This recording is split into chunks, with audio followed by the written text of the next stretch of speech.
고린도전서 15장, 고린도전서 15장 55절부터 58절까지의 말씀을 함께 같이,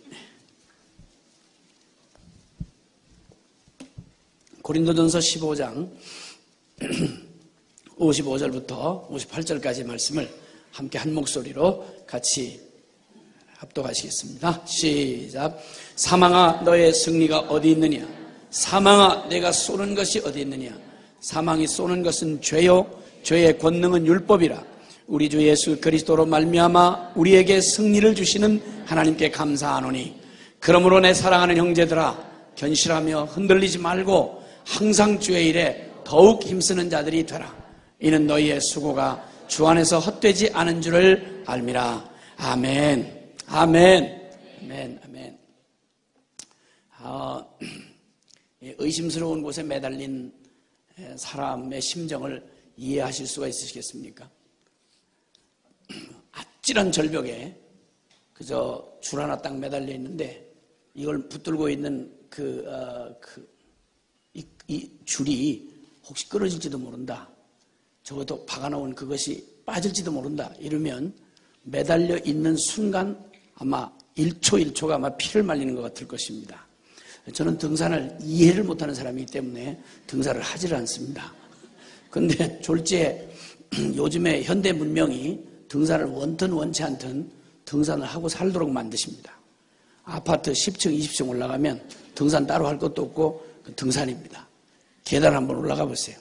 그리고 그 높은 꼭대기에서 거기서 자빠져 산다. 이게 보통 일이 아닙니다. 이게 어지간한 믿음 가지고는 이게 살 수가 없는 것입니다. 한번 지진을 흔들어 보면 어떻게 했어요? 제가 중국의 스촨성 지진이 계속 한번 나고 계속 서북 쪽으로 진행하고 있었는데, 이게 어느 방향으로 갈지를 예측을 못하고 그 지진이 계속해서 지진대를 따라서 이게 올라가고 있었습니다. 그때 이미 중국 시안이라고 하는 곳에서 선교사님들을 위한 시간이 약속이 되어 있었습니다.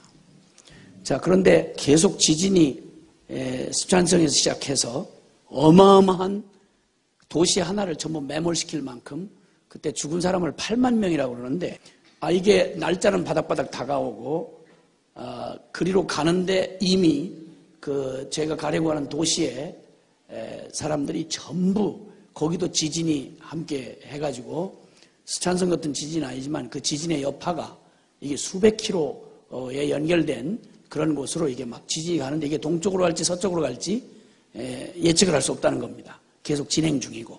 근데 제가 가는 날짜하고 딱 맞물려서 그 지진대가 움직이는 거예요, 같이.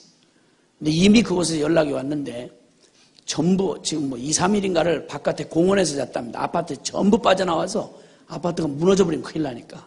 그리고 한 번 또 흔들어내는데, 거기서 공사하면서 거푸집가 이게 건물을 이렇게 짓기 위해서 이렇게 거푸집을 하잖아요. 이렇게 매달아 놓은 나무.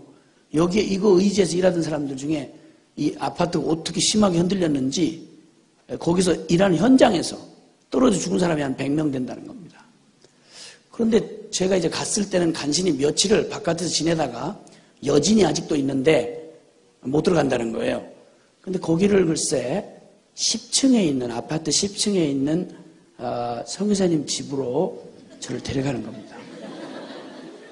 근데 이 아파트에 이렇게 기둥들이 있고, 이렇게 이 벽들이 있으면, 본래 기둥은 콘크리트로 되어 있고 벽은 이렇게 벽돌로 쌓았기 때문에 이게 흔들고 뒤트니까 철근 콘크리트는 그런 대로 남아있는데, 이 콘크리트와 이 벽 사이가 꼭 옷 솔기 터진 것처럼, 10층 아파트로 올라가 보니까 옷 솔기가 터진 것처럼 탁 하고 이게 터져나간 흔적이 이게 그대로 있는 거예요.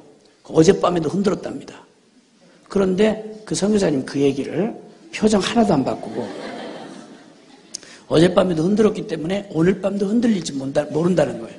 그리고 저한테 어떤 방을 배정해 줬냐면, 10층 아파트에 베란다가 연결되어 있는, 곧바로 이 아파트의 벽보다 더 튀어나온 베란다, 유리로 된 그 방을 저한테 주면서 거기서 자빠지 자라는 것이었습니다. 여러분 어디 가서든지 선교사님한테 의뢰해서 이렇게 하려고 하지 마세요. 이분들은 자신들이 이렇게 죽음을 각오하고 나갔기 때문에 너도 같이 한번 당해봐라 이런 마음이 있는 것 같아요. 잠이 와야죠. 저는 머리만 닿으면 잠이 그대로 그냥 잠을 제 팔에 제가 닿으면 졸거든요. 머리를 닿으면. 그런데 거기다 확실히 머리를 대도 잠이 안 오더라고요. 생각을 해보세요. 아파트 바깥으로 이렇게 삐져나온 그 발코니처럼 된 그 방에다 나를 눕혀놓고 터진 흔적을 보면서 어젯밤에도 흔들었는데 오늘도 흔들릴지 모른다는 이런 소리를 하면서 나보고 자라고 자기들은 안전한 곳 자빠지 자는 거예요. 나 그날 밤 정말 주님의 품이 있지만 그러나 두려웠습니다. 이 의심스러운 곳에 매달려서 한다는 게 이렇게 불안할 수가 없는 겁니다. 그런데 예수님의 사랑하는 제자들이 말이죠. 예수님과 3년 반을 보고 듣고 경험을 했으니 예수님하고 같이 있으면 그 다음에 더 겁나지 말아야 될 거 아닙니까? 그런데 십자가의 그 혹독한 시간을 지나고 주님이 부활을 하셨습니다. 부활하신 주님이 제자들이 두려움에 떨고 그리고 그 초조해할까봐 주님께서 부활하신 주님이 다른 일정 하나도 안 가지시고 주님 부활 후 40일 동안 성경의 기록을 보시면 그 엄청난 사건, 전 역사를 다 흔들 만큼 최고의 사건이 주님의 부활 사건입니다. 그런데 이 엄청난 사건을 일어났는데 이 어마어마한 부활 사건을 가지시고 주님이 하신 40일의 마지막 이 땅에서의 사역이 뭐였냐면 놀랍죠? 그 엄청난 부활 사건을 가지고 이 땅에 어떤 제후나 왕을 만나시지 않았습니다. 이 땅에 철학자나 대단한 종교 지도자를 만나시지 않았습니다. 주님이 만난 건 겁에 질려서 바깥에 출입도 제대로 못하는 두려움과 의심에 잔뜩 겁에 질린 그분이 선택했던 제자들이었습니다. 정말 꼬라지 초라하기 짝이 없고 하여튼 이 땅에서 어떻게 그런 사람들만 골랐는지 주님의 사람 보는 안목을 의심하지 않을 수가 없는 어떻게 12 제자를 뽑아도 어떻게 그렇게 뽑겠어요? 실수로 어쩌다가 하나 뽑는 건 몰라도 어떻게 12를 그렇게 골라서 뽑으실 수가 있겠어요? 그런 생각을 하면 우리를 뽑으신 건 주님이 상당히 넉넉한 마음으로 뽑으셨다 이런 생각이 듭니다.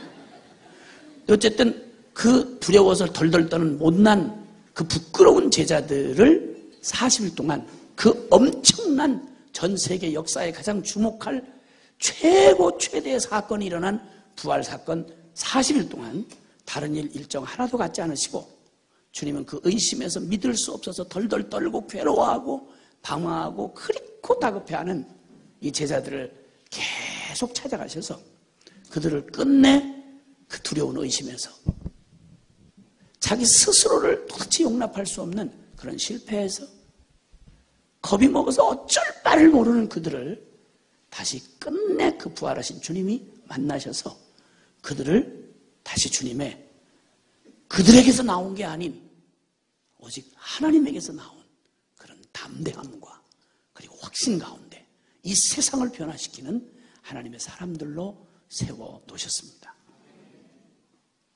이때 주님이 그들에게 처음 나타나셨을 때 누가복음 24장 37절에 보니까 예수께서 친히 그들 가운데 당신이 부활하신 걸 그냥 음성으로 누구를 통해서 들려준 게 아니고 친히 당신이 부활하신 상처와 옆구리 흔적 다 가지신 채로 고스란히 실제가 되셔서 그들 앞에 나타나셨습니다. 허상이 아니고 신학 이론이 아니라 실제 죽음에서 일어나신 그것도 오래된 옛날 얘기가 아니라 바로 며칠 전에 충격적으로 지켜보았던 너덜너덜하게 깨졌던 주님의 몸을 실제 죽음 가운데서 일으키시고 그 일어나신 그 흔적을 그대로 가지신 채 낯선 분도 아니고 주님과 3년을 익혔던 제자들에게 오셔서 그 영광스러운 승리를 그들에게 보여주셨습니다. 기뻐하고 놀래 자빠질 일 아닙니까? 파티를 일으켜야 될 일 아닙니까? 실제니까 주님의 부활이 관념이 아니라 신학 이론이 아니라 실제인데 그 주님이 실제로 다가오셔서 그들에게 평강이 있으라 하고 축복을 하셨습니다. 그랬더니 그들이 놀라고 얼마나 무서워하는지 놀라고 무서워하며 그 앞에서 말씀하시고 상처를 보여주시고 심지어 먹는 걸 다 보여주시는데도 불구하고 그들이 주님을 귀신이야, 영이야 이렇게 생각하고 영희야가 아니고 영이야 이 말이에요. 하도 정신없으면 말도 멀쩡한 말을 어떻게 그렇게 잘못 들을 수가 있는지 능력이에요. 그거 능력. 말하기가 참 어려워요. 영이야가 아니고 영이야 귀신이야 이런 말이란 말이에요. 예수님이 실제로 나타났는데 두려워하고 그것을 실제로 여기질 않고 영이라고 놀래 자빠지는 거예요. 그때 38절 예수께서 너희가 어찌하여 두려워하며 너희가 어찌하여 마음에 의심하느냐. 왜냐하면 이거 없던 일이 일어난 게 아니거든요. 예수님이 십자가에 못 박히시기 전에 제자들에게 수없이 말했거든요. 내가 이제 고난을 받고 십자가에 죽은 후에 3일 만에 내가 다시 일어나리라, 부활하리라.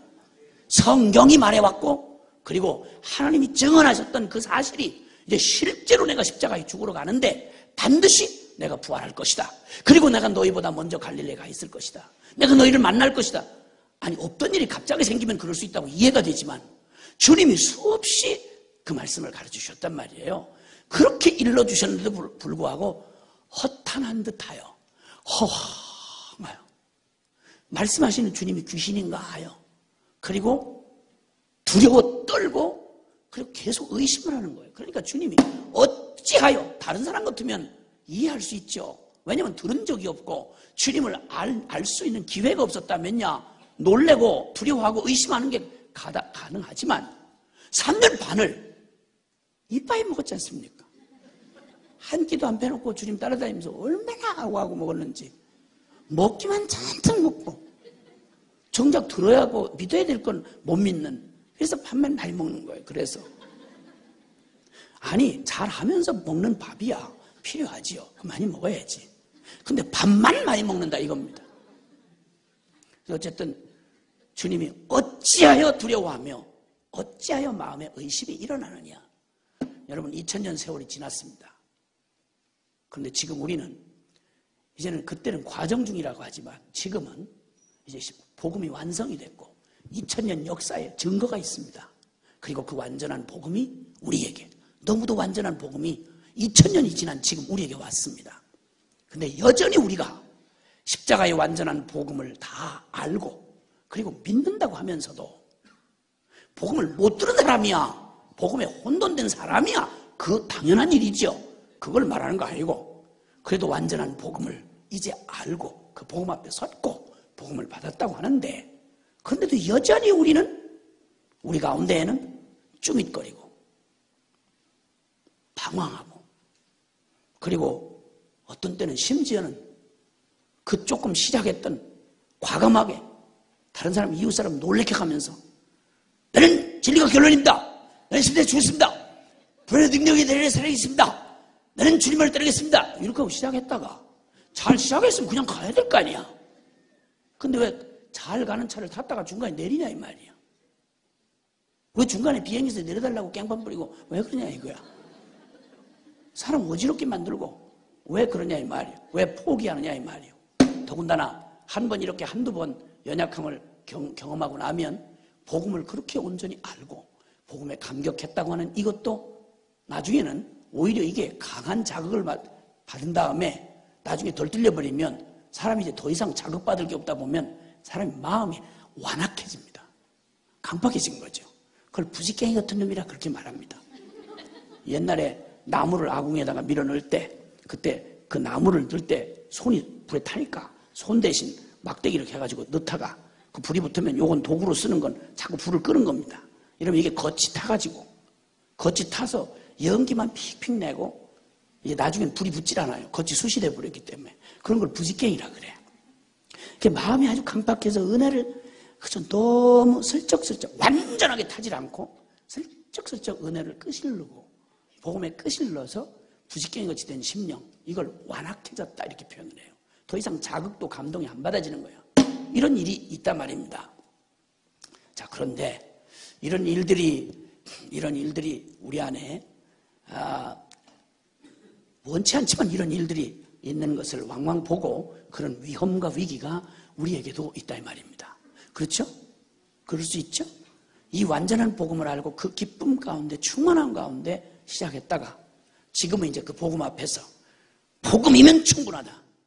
복음의 가치를 따라가자 라고 하는 일에 주저없이 따라 나설 수 있는 사람들이 바로 우리인데 이 완전한 복음을 가지고도 쪼밋거리고 방황하고 포기하고 혹은 완악해지는 이런 일들, 여러분 이 일은 여전히 또 역시 우리의 그 형님된 제자들을 주님의 12 제자들도 역시 그랬다는 게 우리의 가슴을 따뜻하게 합니다.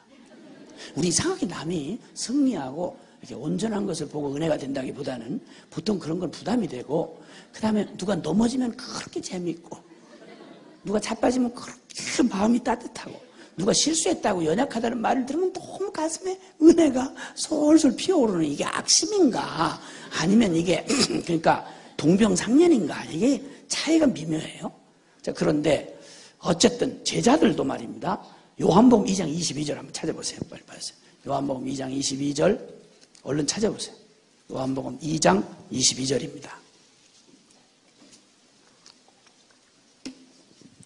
요한복음 2장 22절 찾으셨으면은 자 시작. 죽은 자 가운데서 살아나신 후에야 제자들이 이 말씀하신 것을 기억하고 성경과 예수께서 하신 말씀을 믿었더라. 네. 죽은 자 가운데 부활하신 후에야 제자들이 이 말씀하신 것을 기억하고 성경과 예수께서 하신 말씀을 믿었더라. 이게 무슨 말인가 하니 예수님하고 3년 반 같이 따라다니면서도요 수많은 걸 듣고 보고 그렇죠? 듣고 보고 은혜도 받고 막 감격도 하고 결단도 하고 막 따라다녔거든요. 그런데 이 최후 확증이 없으면 여기서 말하는 이 주님이 다시 죽은 자 가운데 살아나신 후 주님이 최후 확증으로 그들에게 확증하기 전까지는 이 최후 확증이 없으면 그 많은 순간 받은 은혜가 헛된 게 아닌데 그 들은 바 말씀이 그게 헛된 게 아닌데 그런데 이게 최후 확증이 없으면 뭐가 없으면? 최후 확증 더 요지부동인 최후 확증 더 의심할 것도 더 확증해 볼 거 없는 최후 확증이 되고 나면 그러면 더 이상의 흔들림이 없는데 이 최후 확증이 있기 전까지는 3년 반을 주님 따라다니며 막 그 기가 막힌 충격과 감동과 결단과 이런 시간들을 다 가지면서도 충격을 받을 때마다 섬뜩하고 쪼밋하고 흔들리고 이런단 말입니다. 여기 제자들이 그랬다고 지금 말씀하시고 한 사건에 대한 예지만 전반을 다 포함해서 하는 말이죠. 주님이 죽으시고 부활하신 후 최후 확증이 되기까지 그들은 이 모든 말씀을 들어도 뭐가 알기는 아는 것 같은데 뭐가 확실하게 막 딱 꿰졌다는 느낌이 덜 들고 이게 이해했는가 싶은데 무슨 충격 한번 받으면 헷갈리고 자꾸 뭐가 잘 몰랐나 이렇게 하고 자꾸 흔들리고 그런단 말입니다. 그 다음에 우리 도마 형님 이야기 한번 가볼까요? 요한복음 20장 가보시죠. 요한복음 20장 우리 도마 형님 또 기록이 나와 있어요. 도마 형님 나의 복음 이거 읽을 때마다 도마 형님 참 부담 엄청 될 거예요. 그 좋은 얘기를 써놓으려 하면 지가 평소에 좋은 짓을 했어야 좋은 얘기를 쓰지. 요한복음 20장 찾으시면 27절 28절 시작. 네 손가락을 이리 내밀어 내 손을 보고 네 손을 내밀어 내 옆구리에 넣어보라. 그리하여 믿음 없는 자가 되지 말고 믿는 자가 되라. 도마가 대답하여 이르되 나의 주 나의 하나님이시니이다. 29절 예수께서 이르시되 너는 나를 본고로 믿느냐? 보지 못하고 믿는 자들은 복되도다. 아멘.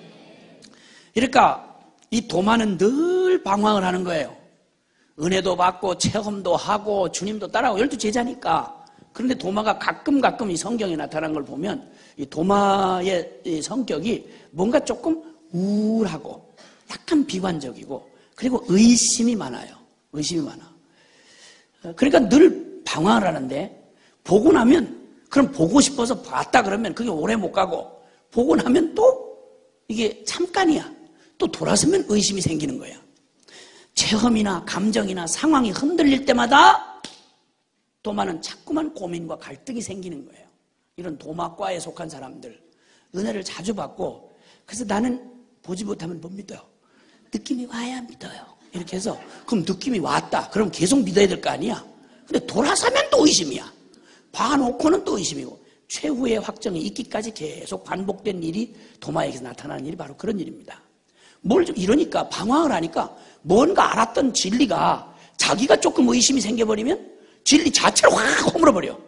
그 요한복음 14장에도 주님이 마지막 날 그 전날 밤에 주님께서 막 제자들이 그 안 풀리던 집회 기억나시나요? 강사 혼자 막 흥분하고 청중들은 제자들은 거의 표정이 흘러내리는 그 집회에, 그게 주님의 마지막 목요일 날 밤, 십자가에 못 박히시 전날 밤 목요일 사건이 요한복음 13장부터 13, 14, 15, 16, 17장에 이르는 그 많은 분량을 마지막 유언처럼 하시는 말씀이 있잖아요. 그때 강사만 혼자 흥분하고 듣는 사람들은 전부 왜 그러냐고.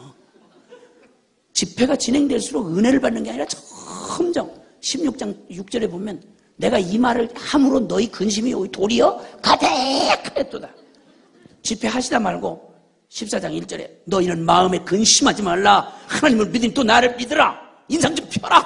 진짜 집회 안 풀린다. 이렇게 하신 말씀이 요한복음 14장에 나와 있어요.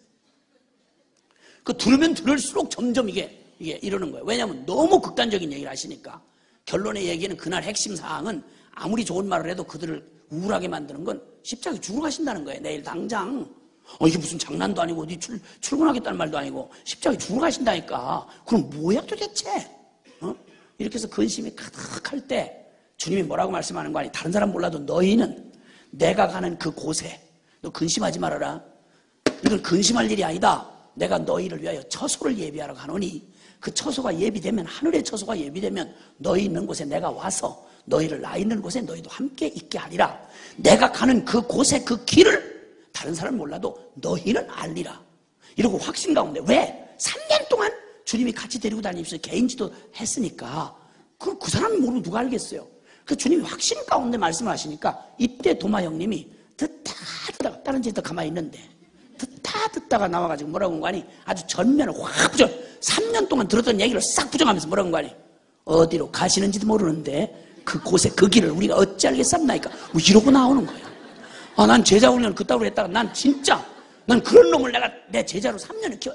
나 진짜 난 못 견뎌. 난 못 견뎌. 그냥 길게 말할 거 없어. 그냥 그런 놈은 그 떠들고 말이 끝나기 전에, 아니 지금까지 들었던 모든 진리를 막 은혜 받았고 막 깨달았습니다.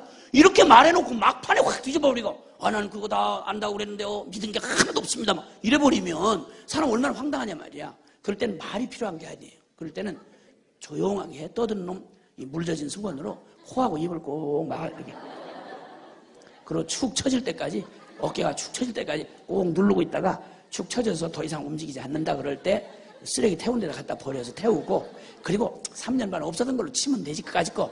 영원하신 예수님이 사까지가 3년 정도 손해봤다고 뭐 영원히 뭐 줄어들겠어. 주여.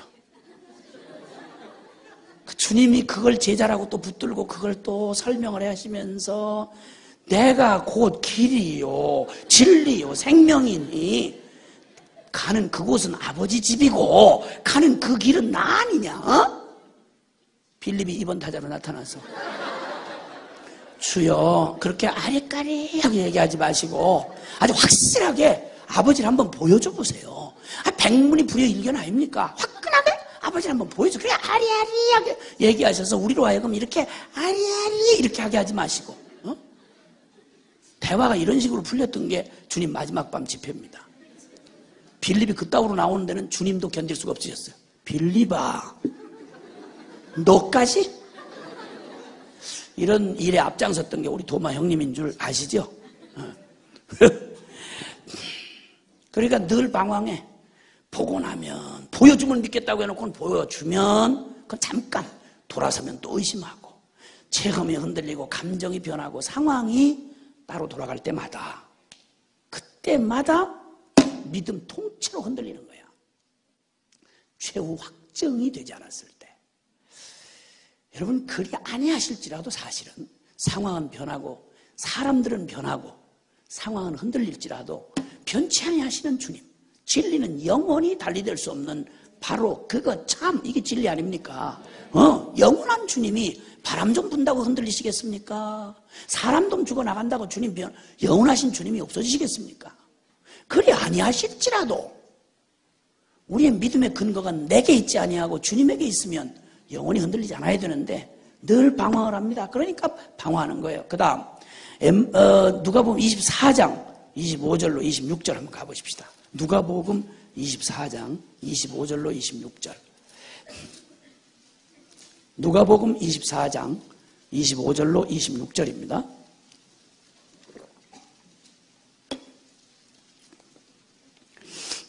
자, 시작. 미련하고 선지자들이 말한 모든 것을 마음에 더디 믿는 자들이여 그리스도가 이런 고난을 받고 자기 영광에 들어가야 할 것이 아니냐. 예. 여러분, 이 미련하고 더디 믿다 보니까 이미 복음은 이루어졌고 주님은 부활이 이미 이루어나서 주님, 부활하신 주님이 옆에 찾아오셔서 당신의 부활을 보여주시며 얘기를 하시는데도 더디 믿으니까 이 믿음이 얼마나 견고한지 주님은 절대 다시 부활하실 수 없다. 이 믿음이 부활하신 주님을 옆에다 놓고도 그 부활한 주님이 그 부활을 설명하는데도 그런데도 그거 참 엄청 닮았네. 예수님 보면서 부활하신 주님 보면서 예수님하고 엄청 닮았네 그러면서도 안 믿어. 왜냐하면 절대 부활할 리가 없다 이거야. 그렇게 십자가에서 막 너덜너덜 죽었는데 어떻게 다시 부활하대 이거야. 그럴 리가 없다 이거야. 그러니까 주님이 너무 답답하셔서 이 미련하고 더디 믿는 자들아. 근데 이 미련하고 더디 믿으면 그냥 더디 믿는 걸로 늦게 믿는다 이런 말이 아니고요. 무슨 일을 저지르는 거 하니 엠마오로 가는 거야. 쉽게 말하면 포기하고 떠나버린다 이 말입니다. 믿음에 서 있지 아니하면 그냥 그래도 현실 그래도 그냥 본전이라도 하면 좋겠는데 아니요. 지금 엠마오로 내려가고 있는 거예요. 낙심하고 포기하더라 이 말입니다. 쭈밋거리고 방황하고 포기하고 완악한 이 일들이 왜 일어나는가? 나중에 제자들 하나하나 다 포기하고 돌아섭니다. 요한복음 21장 3절에도 보면 베드로가 난 고기나 잡아먹으러 갈 거야 라고 떠나갑니다. 최후의 확정이 일어나지 않으니까 주님께서 마가복음 16장 14절에 보면 이 믿음이 없고 완악한 것을 주님이 아주 마음 아프게 책망하시는 장면이 나옵니다. 왜냐하면 부활한 주님이 계속 와서 보여주시는데도 이게 마음에 닻이 내려지질 않고 최후의 확정이 일어나지 않는 거예요. 자, 그러므로 여러분 두려워하며 어찌하여 마음에 의심이 일어나느냐? 꼭 의심스러운 곳에 매달린 사람처럼 그렇게 우리의 복음을 알면서도 십자가의 완전한 복음을 알고 믿는다면서도 이러한 일들이 일어나는 이유 중에 하나는 최후의 확증을 갖지 못했기 때문입니다. 자, 최후의 확증을 가진 사람 그는 어떻습니까? 확고하고 그리고 담대하며 이기고 그리고 주저없이 전진해 갑니다. 자, 우리 이 최후의 확증을 가진 사람들의 모습을 우리 한번 성경에서 한번 보겠습니다. 히브리서 11장 히브리서 11장 33절로 히브리서 11장 33절로 38절 히브리서 11장 33절로 38절입니다. 찾으셨으면은 시작. 그들은 믿음으로 나라들을 이기기도 하며 의를 행하기도 하며 약속을 받기도 하며 사자들의 입을 막기도 하며 불의 세력을 멸하기도 하며 칼날을 피하기도 하며 연약한 가운데서 강하게 되기도 하며 전쟁에 용감하게 되어 이방 사람들의 진을 물리치기도 하며 여자들은 자기의 죽은 자들을 부활로 받아들이기도 하며 또 어떤 이들은 더 좋은 부활을 얻고자 하여 심한 고문을 받되 구차히 풀려나기를 원치 아니하였으며 또 어떤 이들은 조롱과 채찍질 뿐 아니라 결박과 옥에 갇히는 시련도 받았으며 돌로 치는 것과 톱으로 켜는 것과 시험과 칼로 죽임을 당하고 양과 염소의 가죽을 입고 유리하여 궁핍과 환난과 학대를 받았으니 이런 사람들은 세상이 감당치 못하느니라. 그들이 광야와 산과 동굴과 토굴에 유리하였느니라. 다시 한번 이런 사람은 가로 안에 있는 말씀 시작. 이런 사람은 세상이 감당치 못하느니라. 아멘. 아멘. 최후의 확증을 가진 영혼, 최후의 확증을 가진 진리 가운데 선 사람, 최후의 확증을 가진 믿음을 가진 사람, 그는 이렇게 확고하고 담대하며 이기며 주저없이 전진하는 모습을 역사 가운데 보여주었습니다. 우리 오늘 읽었던 고린도전서 15장 55절 말씀 다시 한번 좀 보실까요? 고린도전서 15장 55절부터 이 최후의 확증을 가진 사람의 이 당당한 외침 한번 보십시오. 고린도전서 15장 55절. 나의 어떠함 때문에 외치는 소리가 아닙니다. 내가 이쯤 되니까, 내 영성이 이 정도니까, 내 배심이 이 정도로 든든하니까 외치는 외침이 아니었습니다. 무슨 근거가 이들로 하여금 이렇게 당당하게 하는지를 주의 깊게 보십시오. 55절 시작. 사망아 너의 승리가 어디 있느냐? 사망아 내가 쏘는 것이 어디 있느냐? 사망에 쏘는 것은 죄요 죄의 권능은 율법이라. 우리 주 예수 그리스도로 말미암아 우리에게 승리를 주시는 하나님께 감사하노니 아멘. 아멘. 아멘. 그러므로 내 사랑하는 형제들아, 견고하며 흔들리지 말며 항상 주의 일에 더욱 힘쓰는 자들이 되라. 믿음의 길을 걸어 나섰느냐? 복음의 가치로 나의 믿음의 행보를 시작했느냐? 뒤돌아봄 없이 십자가의 죽음을 받아들이고 부활 생명으로 내가 아닌 내 안에 주님의 생명으로 나섰느냐? 두려워하지 말고 견고하고 흔들리지 말아라. 전진해라 라고 말씀합니다. 빌립보서 1장 20절 21절. 빌립보서 1장 20절 21절입니다. 빌립보서 1장 20절 21절. 최후의 확증을 가진 사람들의 고백을 한번 봅니다. 시작. 나의 간절한 기대와 소망을 따라 아무 일에든지 부끄러워하지 아니하고 지금도 전과 같이 온전히 담대하여 살든지 죽든지 내 몸에서 그리스도가 존귀하게 되게 하려 하나니 이는 내게 사는 것이 그리스도니 죽는 것도 유익함이라. 아멘. 아멘. 아멘. 내가 온전히 담대하여 살든지 죽든지 내 몸에서 그리스도가 존귀되게 하려 하나니 나 아무 일에든지 부끄러우지 않는다. 그리고 전에도 그랬지만 지금도 온전히 담대하다. 내가 나의 어떠함 때문이 아니라 나 살고 죽느냐 이거 별 관심 없다. 내가 실패하느냐 일어서 성공하느냐 이거 나 별 관심 없다. 나의 담대함의 근거는 여기에 있지 아니하다. 내게 사는 게 그리스도니 죽는 것도 유익하다. 질그릇에 보배를 두신 주님, 질그릇이 금이 갔거나 찌그러졌거나 부끄럽게 생겼거나 이거 상관없다. 어차피 나는 그것 때문에 울고 웃고 그리고 그것 때문에 자기 연민하고 그리고 우울증 걸리고 그리고 자살 시도하고 그 부끄러운 짓 하던 내가 주인이 되어 살아왔던 이 가련하고 비참한 나는 죽었고 내 안에 오직 그리스도가 사신다. 그러기에 난 두려워하지 않는다. 나는 아무 일에도 부끄럽지 않다. 나를 까발려 봐라. 부끄럽지 않다.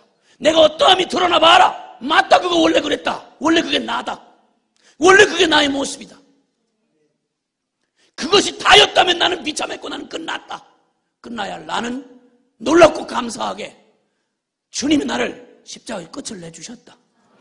그럼 나는 내게 사는 게 그리스도이기 때문에 살아도 죽어도 까발려 쳐도 뭐 누가 뭐라고 칭찬해도 나 우쭐할 이유도 없고 그리고 우울할 이유도 없다. 우쭐도 우울도 그건 내 거 아니다. 우시는 내가 아니다.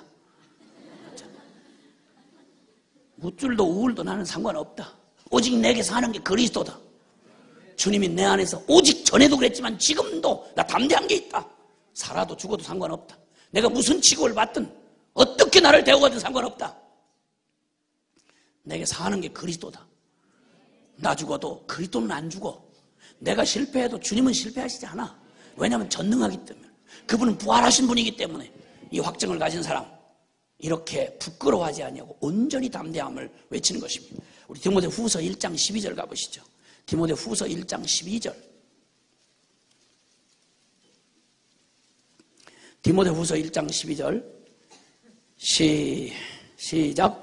이로 말미암아 내가 또 이 고난을 받되 부끄러워하지 아니함은 내가 믿는 자를 내가 알고 또한 내가 의탁한 것을 그날까지 그가 능히 지키실 줄을 확신함이라. 아멘. 내 눈에 아무것도 보이지 않고 내 손에 아무것도 붙들리지 않아도 그리고 모든 게 끝날 것만 같은 위협으로 이 고난이 나의 목줄을 조여와도 나는 부끄러워하지 않는다. 이거 이러다가 실패하면 어떡하지? 이러다 나 끝장나면 어떡하지? 이러다가 이거 주일 망치면 어떡하지? 이거 고민하지 않는다. 내가 부끄러워하지 않는 이유는 내가 믿는 자를 내가 안다. 최후의 확증으로 내가 알고 있는 그분, 난 그분을 안다. 또한 내가 부탁한 그걸 내가 아는 주님이 능히 그날까지 능히 지켜주실 것을 나는 확신한다. 아멘! 다른 사람은 다 나를 속이고 나를 떠날지 몰라 내게 실망을 느끼고 나를 포기할 수 있어도 나는 안다. 내가 아는 그분은 나를 결코 모른다 하실 수 없는 분이다. 내가 알고 있는 그분, 나를 의탁한 맡겨드린 그분만큼은 천지가 두 쪽이 나도 그분은 나를 결코 포기하지 않는다. 나를 잃어버리신 일은 결코 없다. 그분은 나를 결코 놓으실 수가 없는 분이다. 내가 그분을 붙잡고 있는 것보다 더 영원한 사실 한 가지는 그분은 나를 결코 놓지 않는다. 그분은 나를 결코 부끄러워하지 않으신다. 그분은 결코 나를 포기하지 않는다. 나는 안다 그걸. 이런 최후의 확증으로 아는 사람, 누가 이 사람을 흔들 수 있겠냐 이 말이야. 로마서 1장 16절은 말합니다. 내가 이 복음을 부끄러워하지 아니하노니 이 복음은 모든 믿는 자에게 믿었는데 별거 없더라, 믿었는데 나 실패했더라, 이게 아니고 믿는 자에게, 모든 믿는 자에게 구원을 주시는 하나님의 능력이 됨이라. 첫째는 유대인에게 또한 헬라인에게로다 말씀합니다. 여러분, 이렇게 최후의 확증을 가졌던 정인들은 자신의 어떠함의 결론에 흔들리지 않았습니다. 왜냐하면 어차피 그 결론은 난 거니까.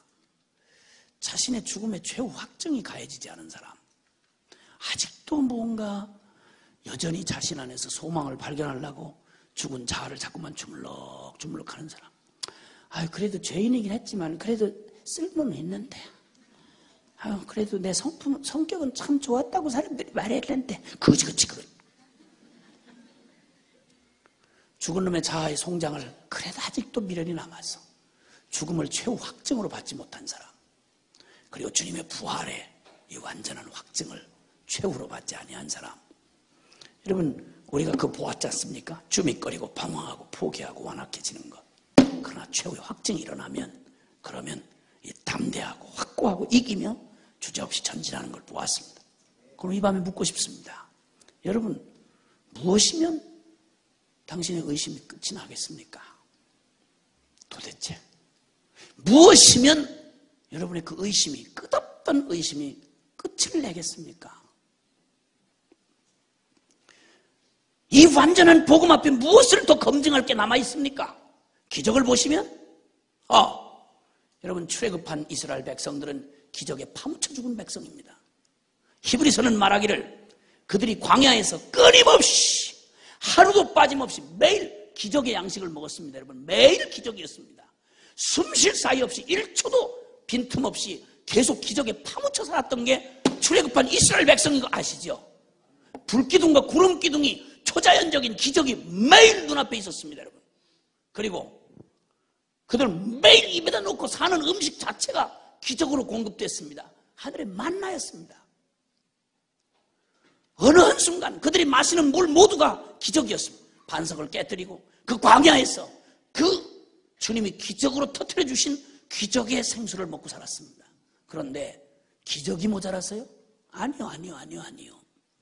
주님 말씀합니다.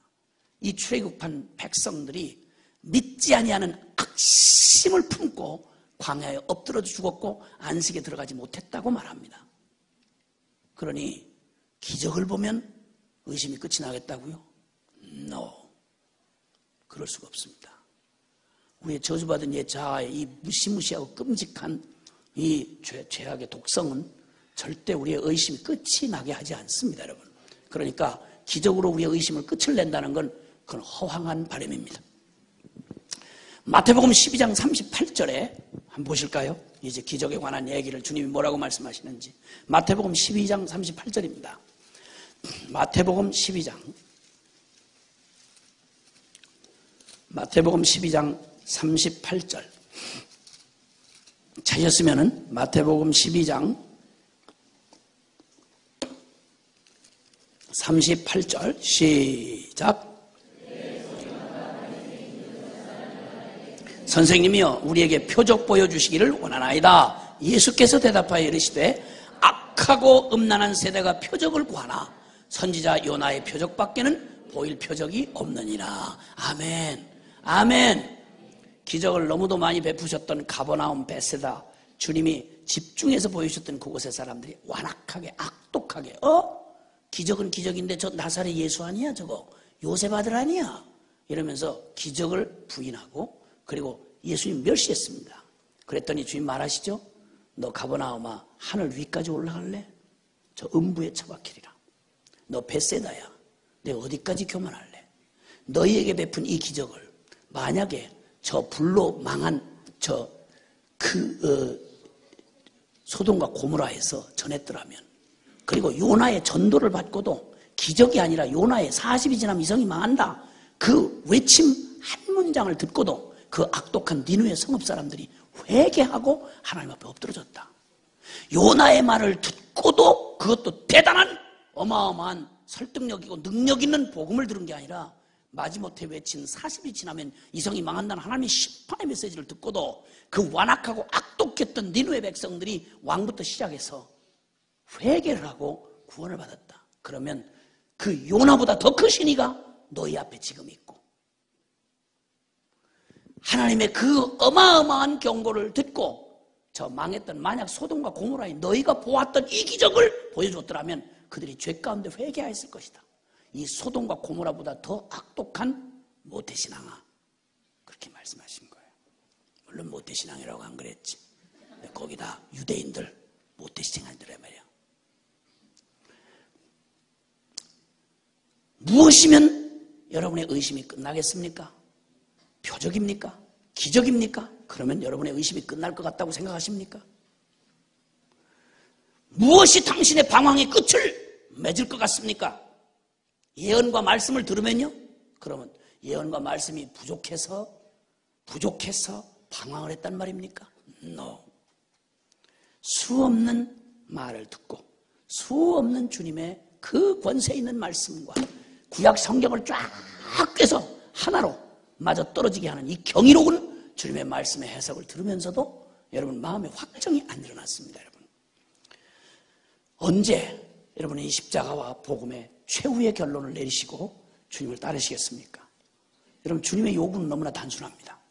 아무든지 나를 따라오려면 자기를 부인하고 날마다 자기 죽은 십자가를 지고야 나를 따라올 수 있다.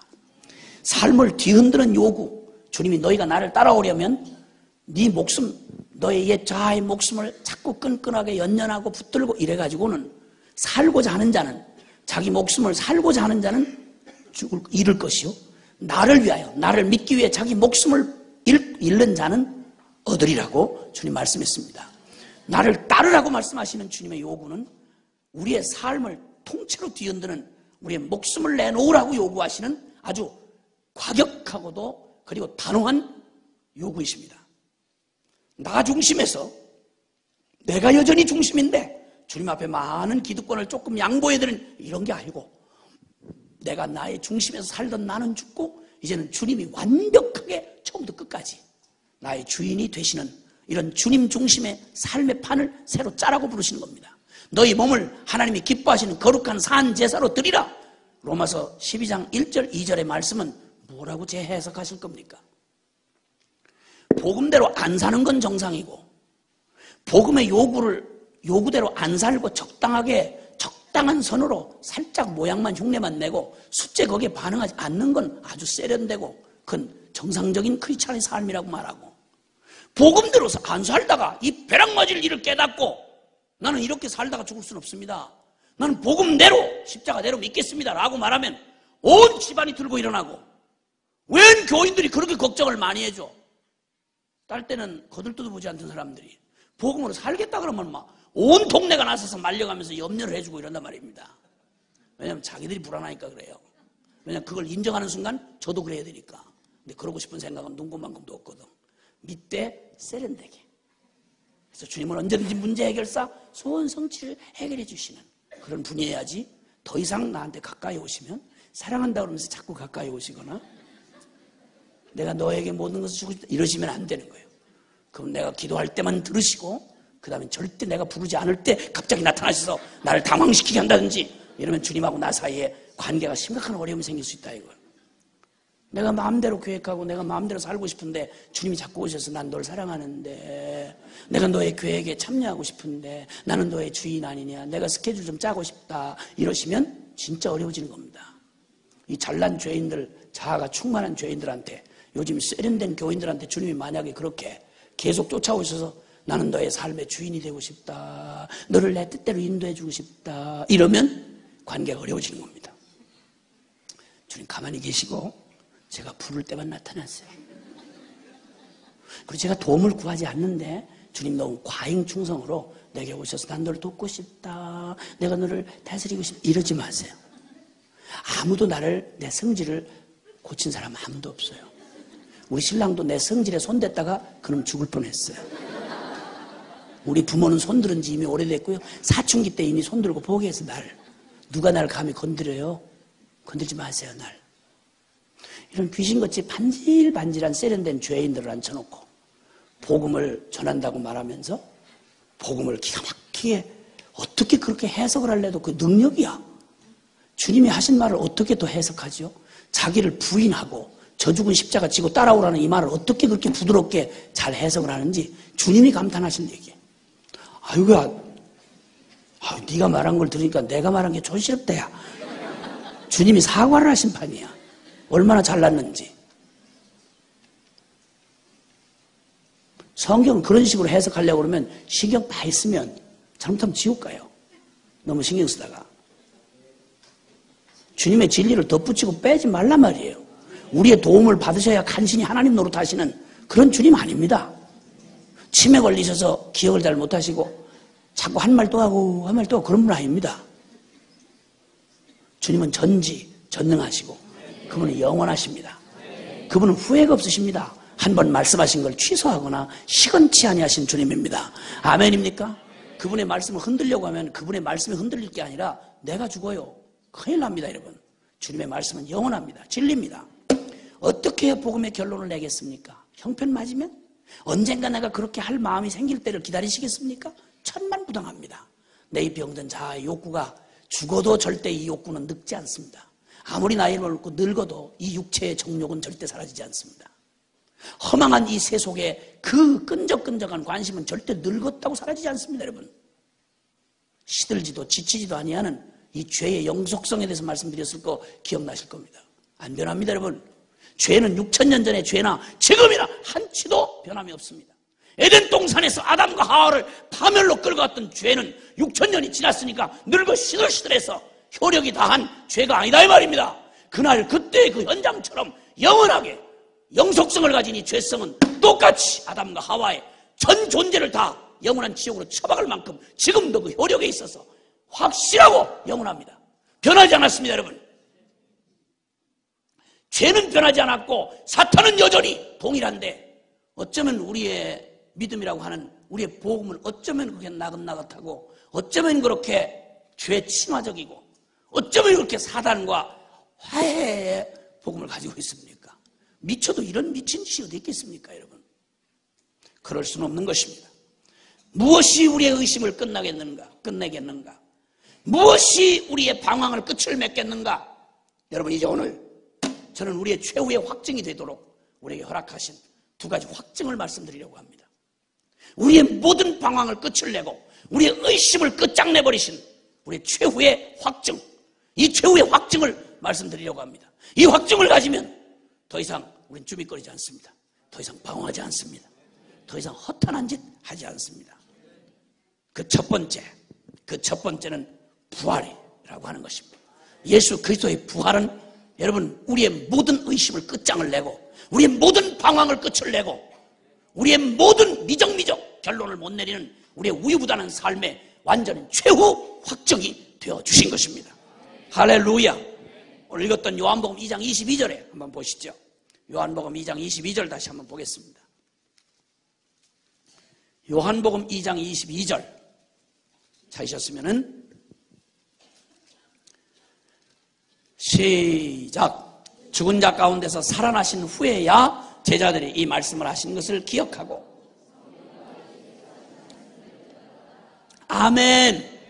그동안은 믿는다 해도 흔들리고 상황만 닥치면 그리고 자꾸만 혼돈을 일으키고 방황하고 그리고 쭈밋거리던 그게 나중에 이 부활이 최후의 확증으로 믿어질 때, 이 부활이 최후의 확증으로 드러났을 때, 이때 그들에게서 그렇게 희미하고 그렇게 흔들렸던 주님에게서 듣고 보고 그리고 만지고 경험했던 주님의 진리가 그냥 그대로 다 한 큐에 그냥 쫙 깨지면서 우와! 그 말씀이었구나.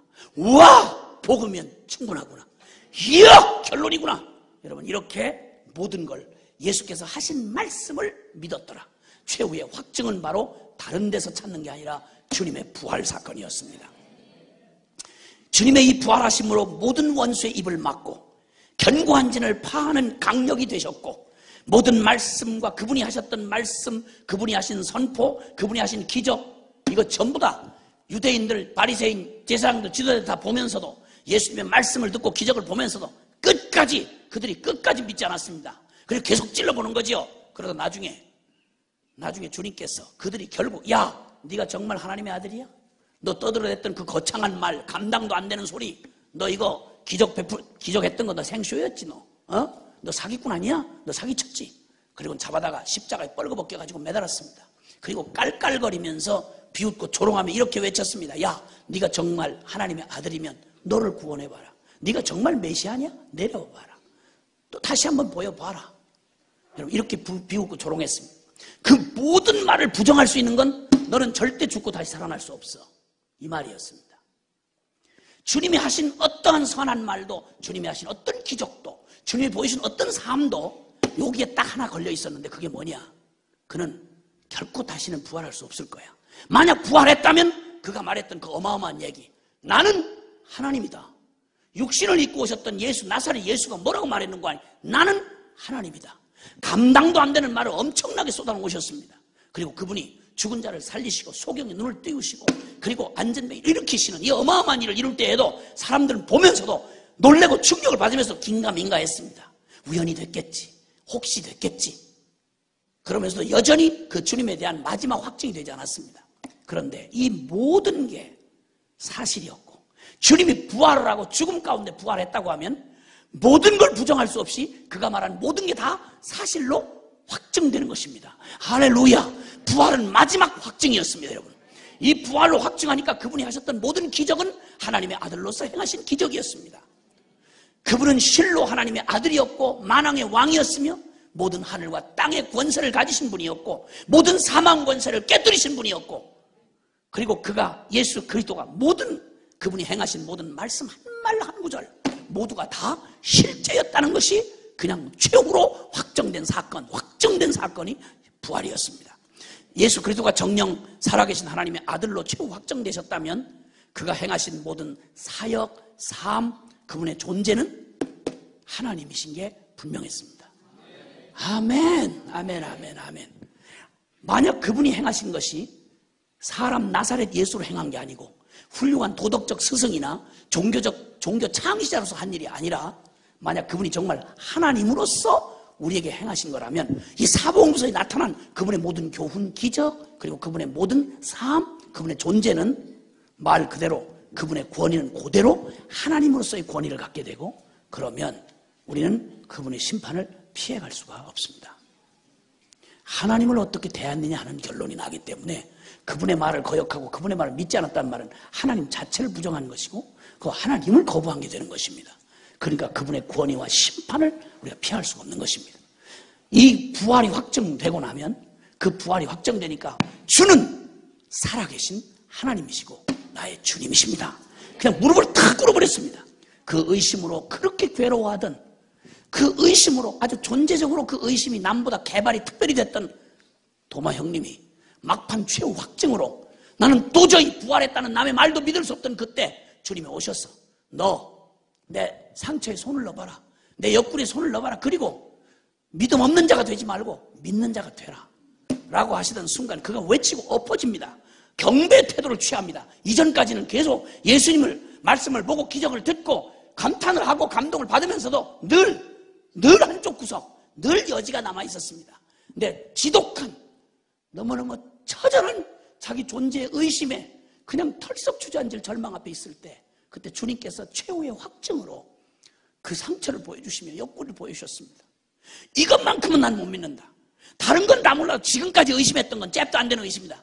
이건 모든 걸 다 허물어뜨리는, 난 이것만큼은 받아들일 수가 없다. 주님은 절대 부활하실 수가 없다 라고 했다가 주님이, 부활한 주님이 눈앞에 덜컥 서셔서 그에게 최후의 확증을 보여주셨습니다. 부활이 최후의 확증으로 그의 심령 안에 확증되는 순간 그는 하나님 앞에 선 것을 알았습니다. 그리고 그대로 엎어져 버립니다. 그냥 경배가 아닙니다. 그냥 예배 따위가 아닙니다. 여러분, 사랑하는 여러분, 이 부활이 최후로 확증되면 예수 그리스도는 죽은 신이 아니며 종교적 관념이 아닙니다. 여러분, 그분은 살아계신 하나님이시며 나의 주, 나의 하나님이 되시는 겁니다. 여러분, 예배 태도가 달라집니다. 여러분, 내가 감동을 받았냐 못 받았냐, 뭐 필이 꽂혔냐 안 꽂혔냐, 이런 어줍잖은 예배 이론은 있을 수가 없는 겁니다. 가장 예배의 가장 완전한 태도는 그냥 엎어져 버리는 겁니다. 그냥, 주님 당신은 살아계신 하나님이십니다. 당신은 나의 주님이십니다. 여러분, 이게 가장 완전한 예배의 태도가 이렇게 나오는 겁니다. 부활이 최후 확정이 되고 나면 예배를 굳이 잘 드려야 못 드려야 이럴 필요가 없는 겁니다. 왜냐하면 하나님이시니까 그분이. 그리고 나는 그분 앞에 이제 할 수 있다 없다, 여러분, 과거의 왕권 아래서만 해도, 여러분, 전제주의 시대 때 왕만 해도 말입니다, 신하에게 너 이렇게 해라 하고 명령을 내리면 신하가 앞에서, 왕이시여, 저는 믿음이 약합니다. 저는 순종하기 참 어렵습니다. 그리고 꼭 나만 갑니까? 지금 갑니까? 꼭 가야 됩니까? 싫어요. 여러분, 싫어요 소리가 나오기 전에 모가지가 날아갑니다. 분리수거 된다 이 말입니다. 감히 고대 왕 앞에서도 이런 짓을 할 수가 없는 우리였는데, 하나님은 보이지 않는다는 이 단 한 가지 이유로 여전히 여지를 남긴 채 난 감동 안 되면, 필이 안 땡기면 난 순종 못하겠다. 난 믿음이 없으니까 곤란합니다. 난 못 가겠습니다. 이런 걸 신앙생활이라고 하면서 우리는 이게 보통 보편적이고 자연스러운 거야. 이게. 여러분, 이런 식으로 신앙생활이라고 한 가르치는 데가 없단 말이에요, 성경에. 우리는 다 그렇게 단체로 그렇게 살아왔지만, 이제라도 주님께서 우리에게 진정으로 살아있는 참 주님을 경배하고 그분을 주로 믿는 참 신앙의 걸음을 하루를 살다 죽어도 그 신앙에 서게 해주시옵소서. 아멘. 세상이 보고 싶은 건 바로 이 믿음의 증인을 보고 싶어하는 것입니다, 여러분. 그래서 우리에게 주님께서 이제 예수 그리스도의 존재, 그분의 사역, 그분의 주장, 이것을 최후로 그분이 정령 하나님이시고 그분이 정령 우리의 주였다는 걸 최후로 확증한 사건이 바로 부활입니다. 부활. 예수님의 존재에 대하여 여러분, 여자의 후손으로서 창세기 3장 15절에 약속이 됐습니다. 온 인류를 구원할 오직 하나의 유일무이한, 하나님이 온 인류를 구원하고도 남는 유일무이한 하나님이 보내시는 구원자, 그는 이 세상의 역사가 진행된 만큼 수많은 구원자가 등장했습니다. 정치적인 메시아, 종교적인 메시아, 철학적 메시아, 그런 메시아들이 수없이 존재하다 사라져갔지만, 사기를 치고 떠나갔지만, 주님은 아예 창세기 딱 범죄하자마자 역사에 누구도 모조할 수 없는, 모방할 수 없는 유일무이한 하나님이 세우시는 구원자, 메시아가 어떤 자가 되느냐? 여자의 후손이라고 말했습니다. 죄가 없는 생명. 구원자가 되려면 죄가 없는 생명이어야 하고 완전한 인간이 되어야 하는, 이 함께 할 수 없는, 양립할 수 없는 이 딜레마. 아담의 후손 중에 죄 없는 놈이 한 놈도 있을 수가 없는데, 모든 사람이 죄를 범하였음에 하나님의 영광에 이를 수가 없고 의인은 없나니 하나도 없다고 하는 아담의 범죄가 모든 인류로 말미암아 사망에 이르게 만든 이 무서운 죄에 오염받은 아담의 후손 중에는 구원자가 절대 있을 수 없는데, 그런데 구원자는 또 사람을 구원하는, 사람을 대속해야 하는 자이기에 완전한 인간이어야 하는 이 모순. 사람이자 하니 죄 없는 생명이 없고 죄 없는 생명이자 하니 사람 중에는 없는 이 절묘한 표현, 여자의 후손. 이 주님이 친히 마련한 사람에게서는 나올 수 없는 하나님이 준비한 메시아, 여자의 후손이 누구냐 이겁니다.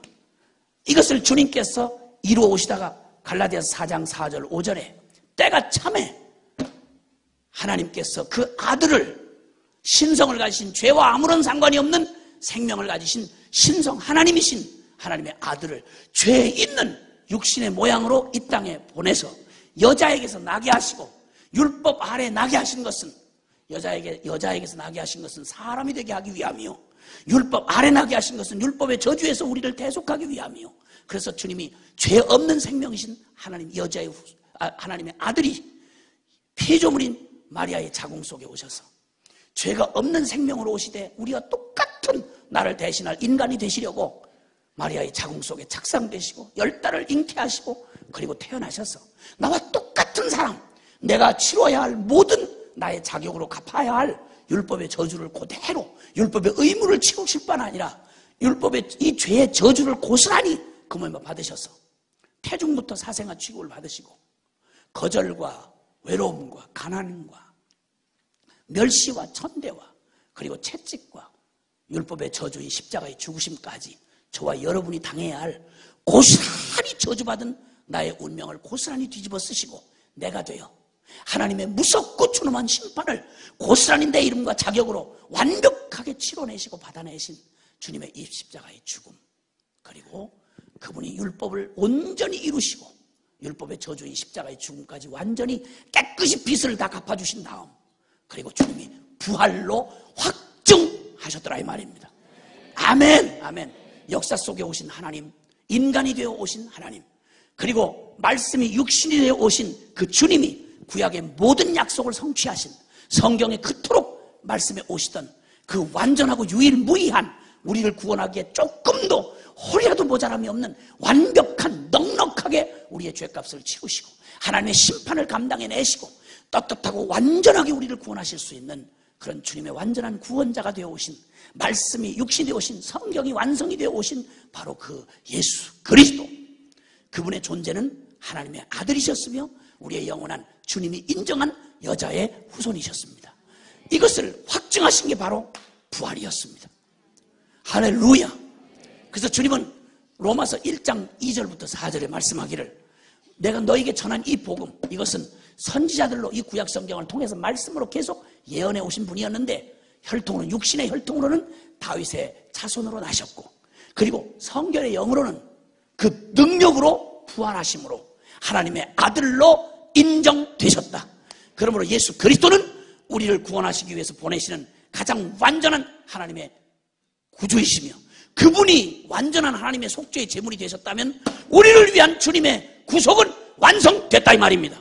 다 이루었다 이 말입니다. 죄를 사했고 우리의 저주와 심판을 그분이 가져가셨고, 우리를 그토록 고통스럽게 하고 두렵게 하던 하나님의 두려운 심판 앞에서 이제는 심판 끝났다.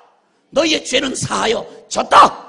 그리고 모든 그 사망의 심판의 멍에에서, 저 사망에서 생명으로 옮겨 놓았다. 여러분, 바로 이 주님의 부활이 바로 이것을 확증해 주신 사건이었습니다. 이게 최후의 확증입니다. 우리의 믿음이나 우리의 가슴에 얼마나 뜨거웠냐, 얼마나 눈물이 나왔냐, 이게 구속을 가름하는 게 아니라 예수 그리스도 그분의 존재가 하나님의 아들이신 게 분명해지고 여자의 후손인 게 분명해졌다면 우리의 구원은 영원히 확실하고 흔들릴 수 없는 최후의 확증이 되는 것입니다. 바로 부활이 이 사실을 확증해 놓으셨다 이 말입니다. 부활을 다시 믿음으로 바라봐야 하는 것입니다. 예수님의 그동안 하셨던 사역, 그분의 말씀, 여러분, 그분은 율법을 헤아려 허물려고 오신 게 아니라 율법을 완성시키러 오셨다고 했습니다. 율법 주의에 빠져있던, 율법의 조문은 지키면서도 율법의 정신을 내어 던져버린 외식하는 서기관과 바리새인들, 못대장아찌들을 향하여 주님이 질타를 하셨습니다. 그랬더니 저들을 질타하신 주님의 의도가 율법을 허무는 줄 알고 율법이 필요 없다는 말인 줄 알고 오해하는 그들에게 나는 율법을 폐하려 온 게 아니라 율법을 완전하게 완성시키려 왔다고 말씀하셨습니다. 주님은 이렇게, 그분의 말씀은 율법을 완성시키려 오신 분이었고, 그분의 표적과 능력, 주님께서 그토록 완벽하게 표적과 능력을 하셨는데 요한복음 7장 31절에 그들이 이렇게 말합니다. 아니, 그리스도가 혹시 오신다 해도 이보다 더 많은 기적과 표적을 보여줄 수 있겠느냐?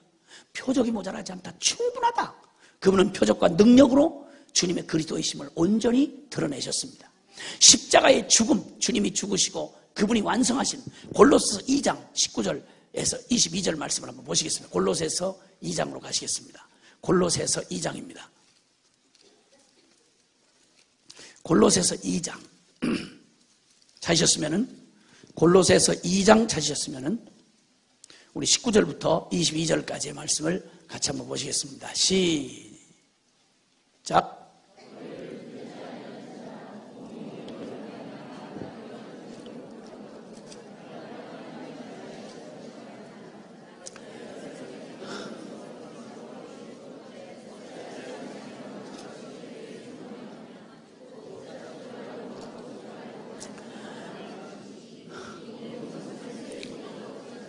예, 아멘, 아멘. 거기까지만. 자, 그 다음. 여기서 우리 12절부터 말이죠. 12절부터, 2장 12절부터.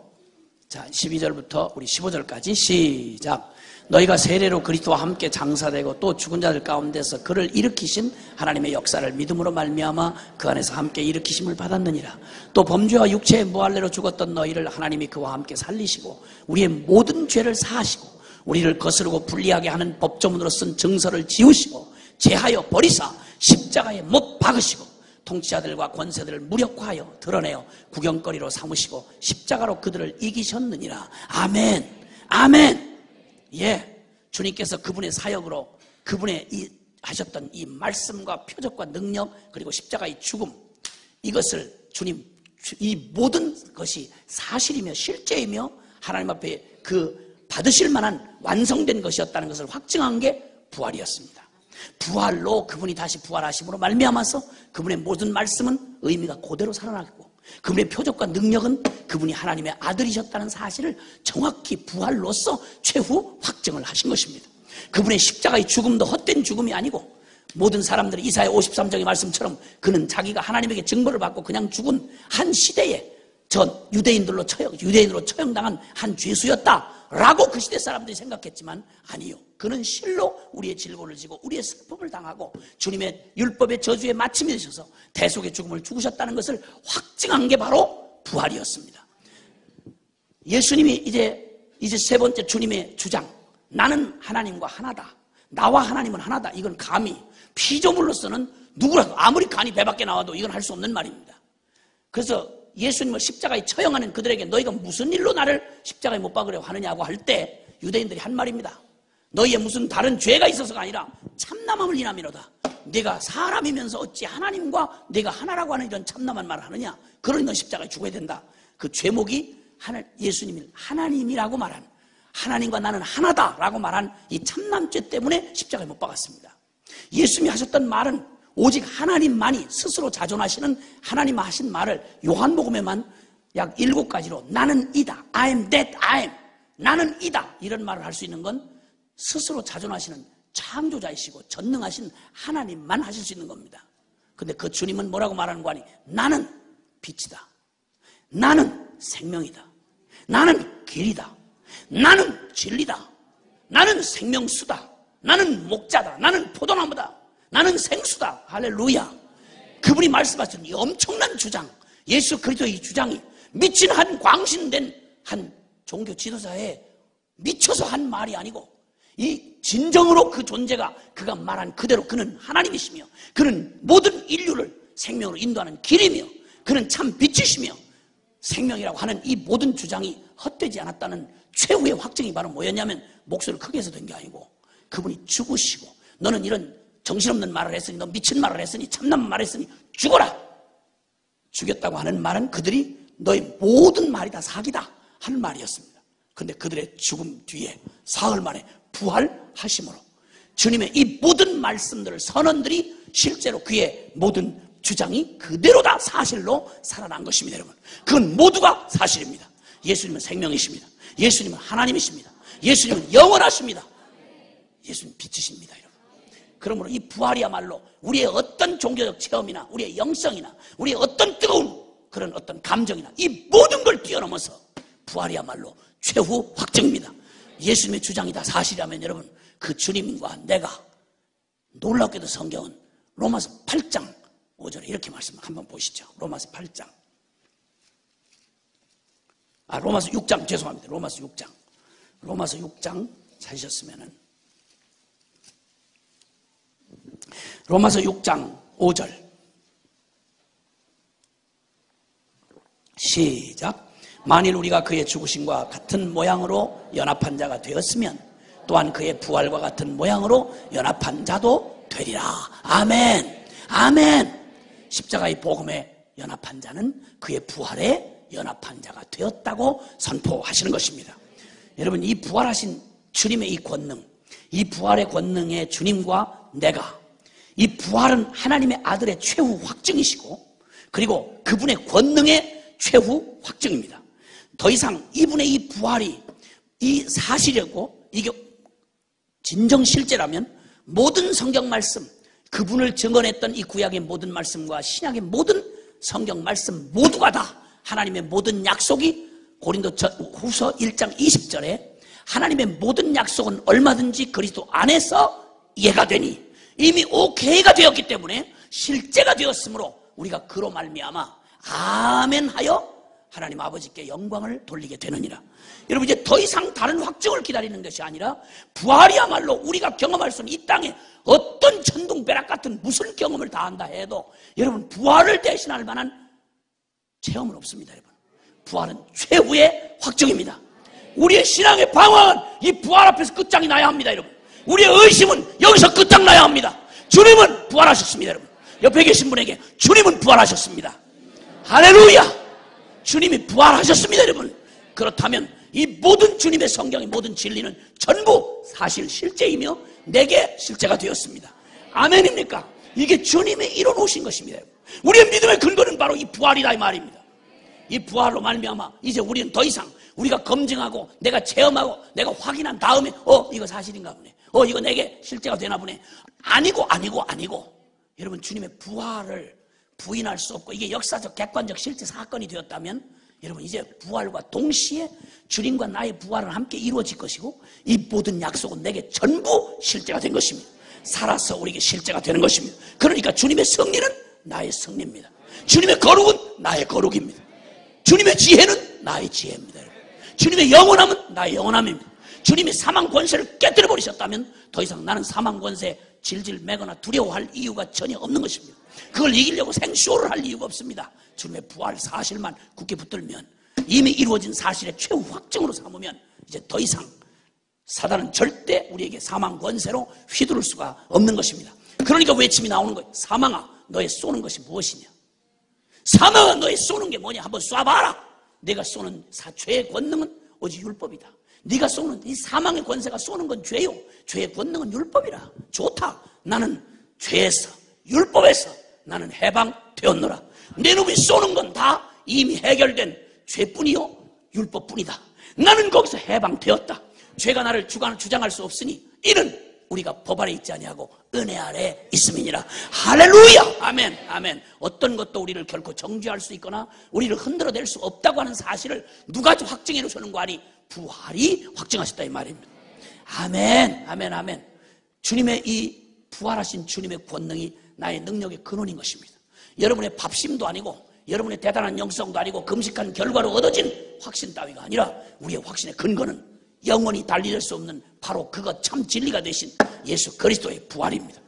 할렐루야. 이제 주님께서 두 번째 주님이 우리에게 주신 최후의 확증은 십자가의 죽음은 우리를 사랑하신 주님의 사랑의 최후의 확증인 것입니다. 우리가 의심하고 무언가를 더 확인하려고 하는 우리의 마음의 여지가 여전히 남아있는 건 하나님이 정말 날 사랑하시는가 라고 하는 것입니다. 사랑한다는 걸 교리적으로 동의할 수는 있지만 그것이 내 삶에 막 그냥 활력이 되고 나를 그냥 흥분케 하고 나를 지치지 아니하고 그 모든 의심과 모든 두려움을 이기게 하는 능력으로 내가 정말 주님이 나를 사랑하시는가? 우리는 작은 경험들을 통해서 내 개인적인 체험들을 통해서 우리는 하나님 나를 사랑하시는가 보다. 내가 원하는 걸 들어주니까 어머나 주님 나를 사랑하시네. 근데 그게 오래 못 가지 않습니까?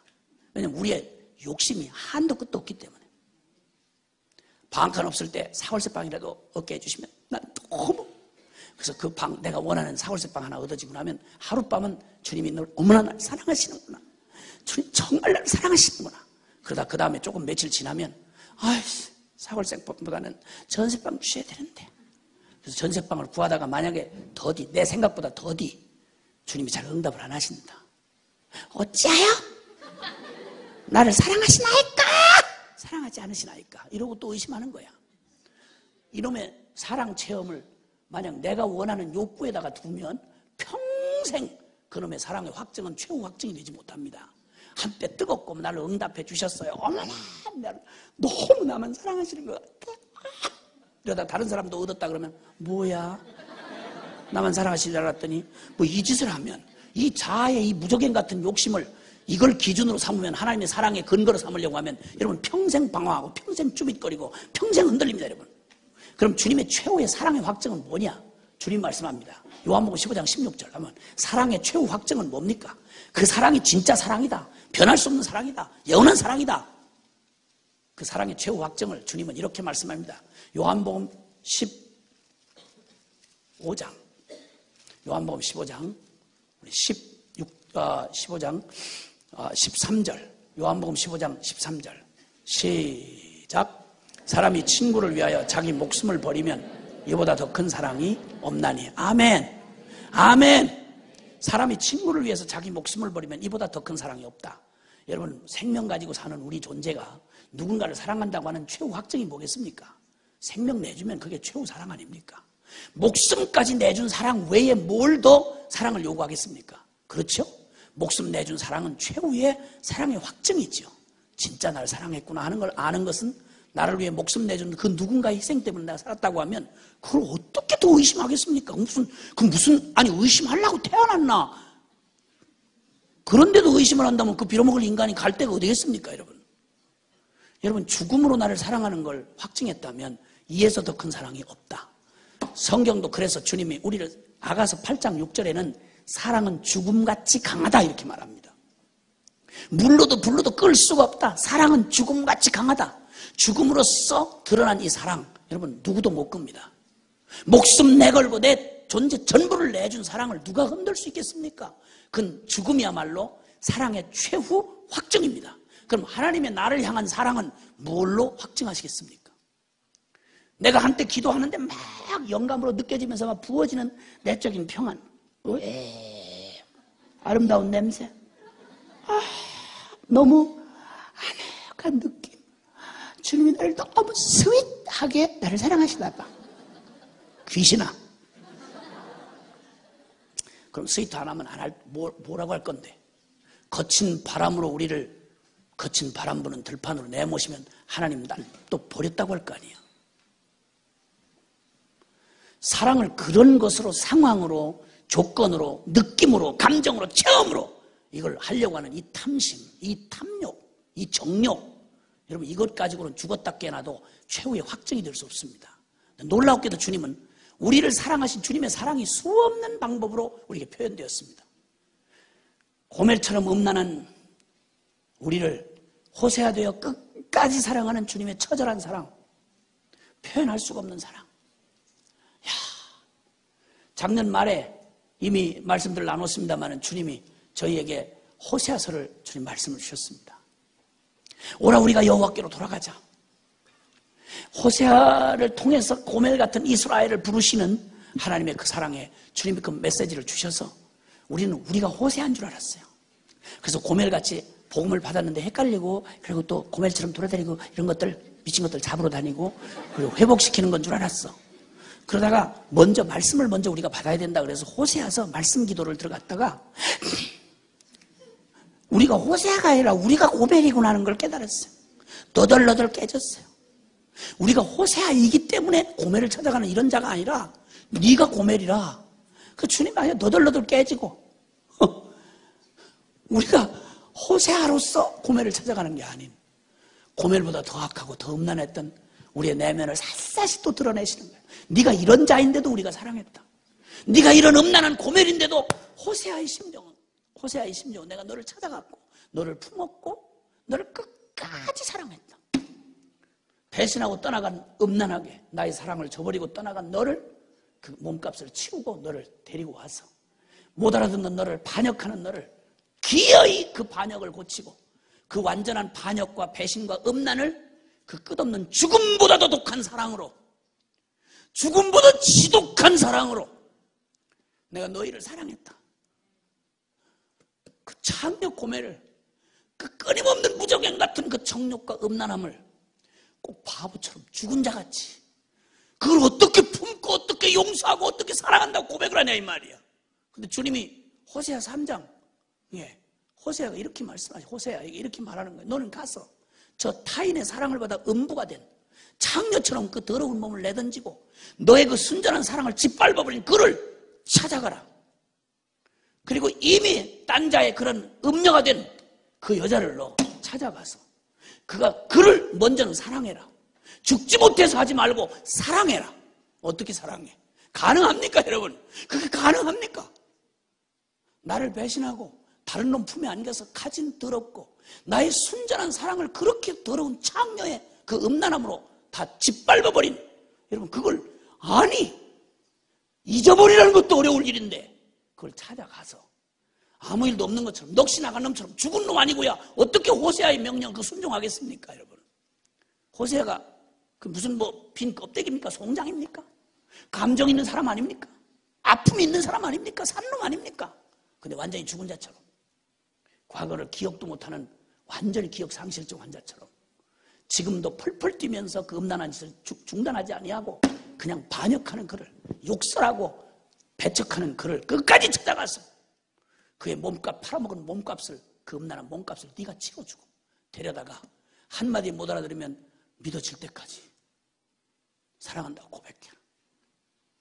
나는 너의 진실한 남편이라고 말하고 너는 나의 사랑하는 아내라고 고백을 해라. 여러분, 이게 어떻게 인간 육정에서 나오는 말이겠습니까, 여러분? 이런 끝없는 사랑으로 고멜을 향한 호세아의 심장을 주님이 찢어 넓히셔서, 호세아가 호세아이기 때문이 아니라, 여러분, 호세아라는 이름이 예수, 여호수아, 호세아 같은 의미 아니겠습니까?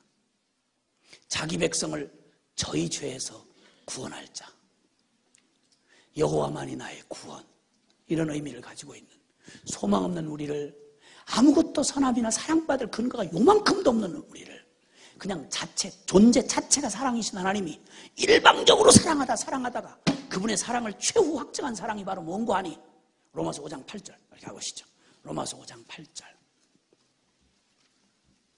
로마서 5장 8절입니다.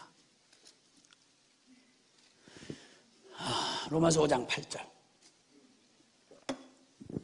시작.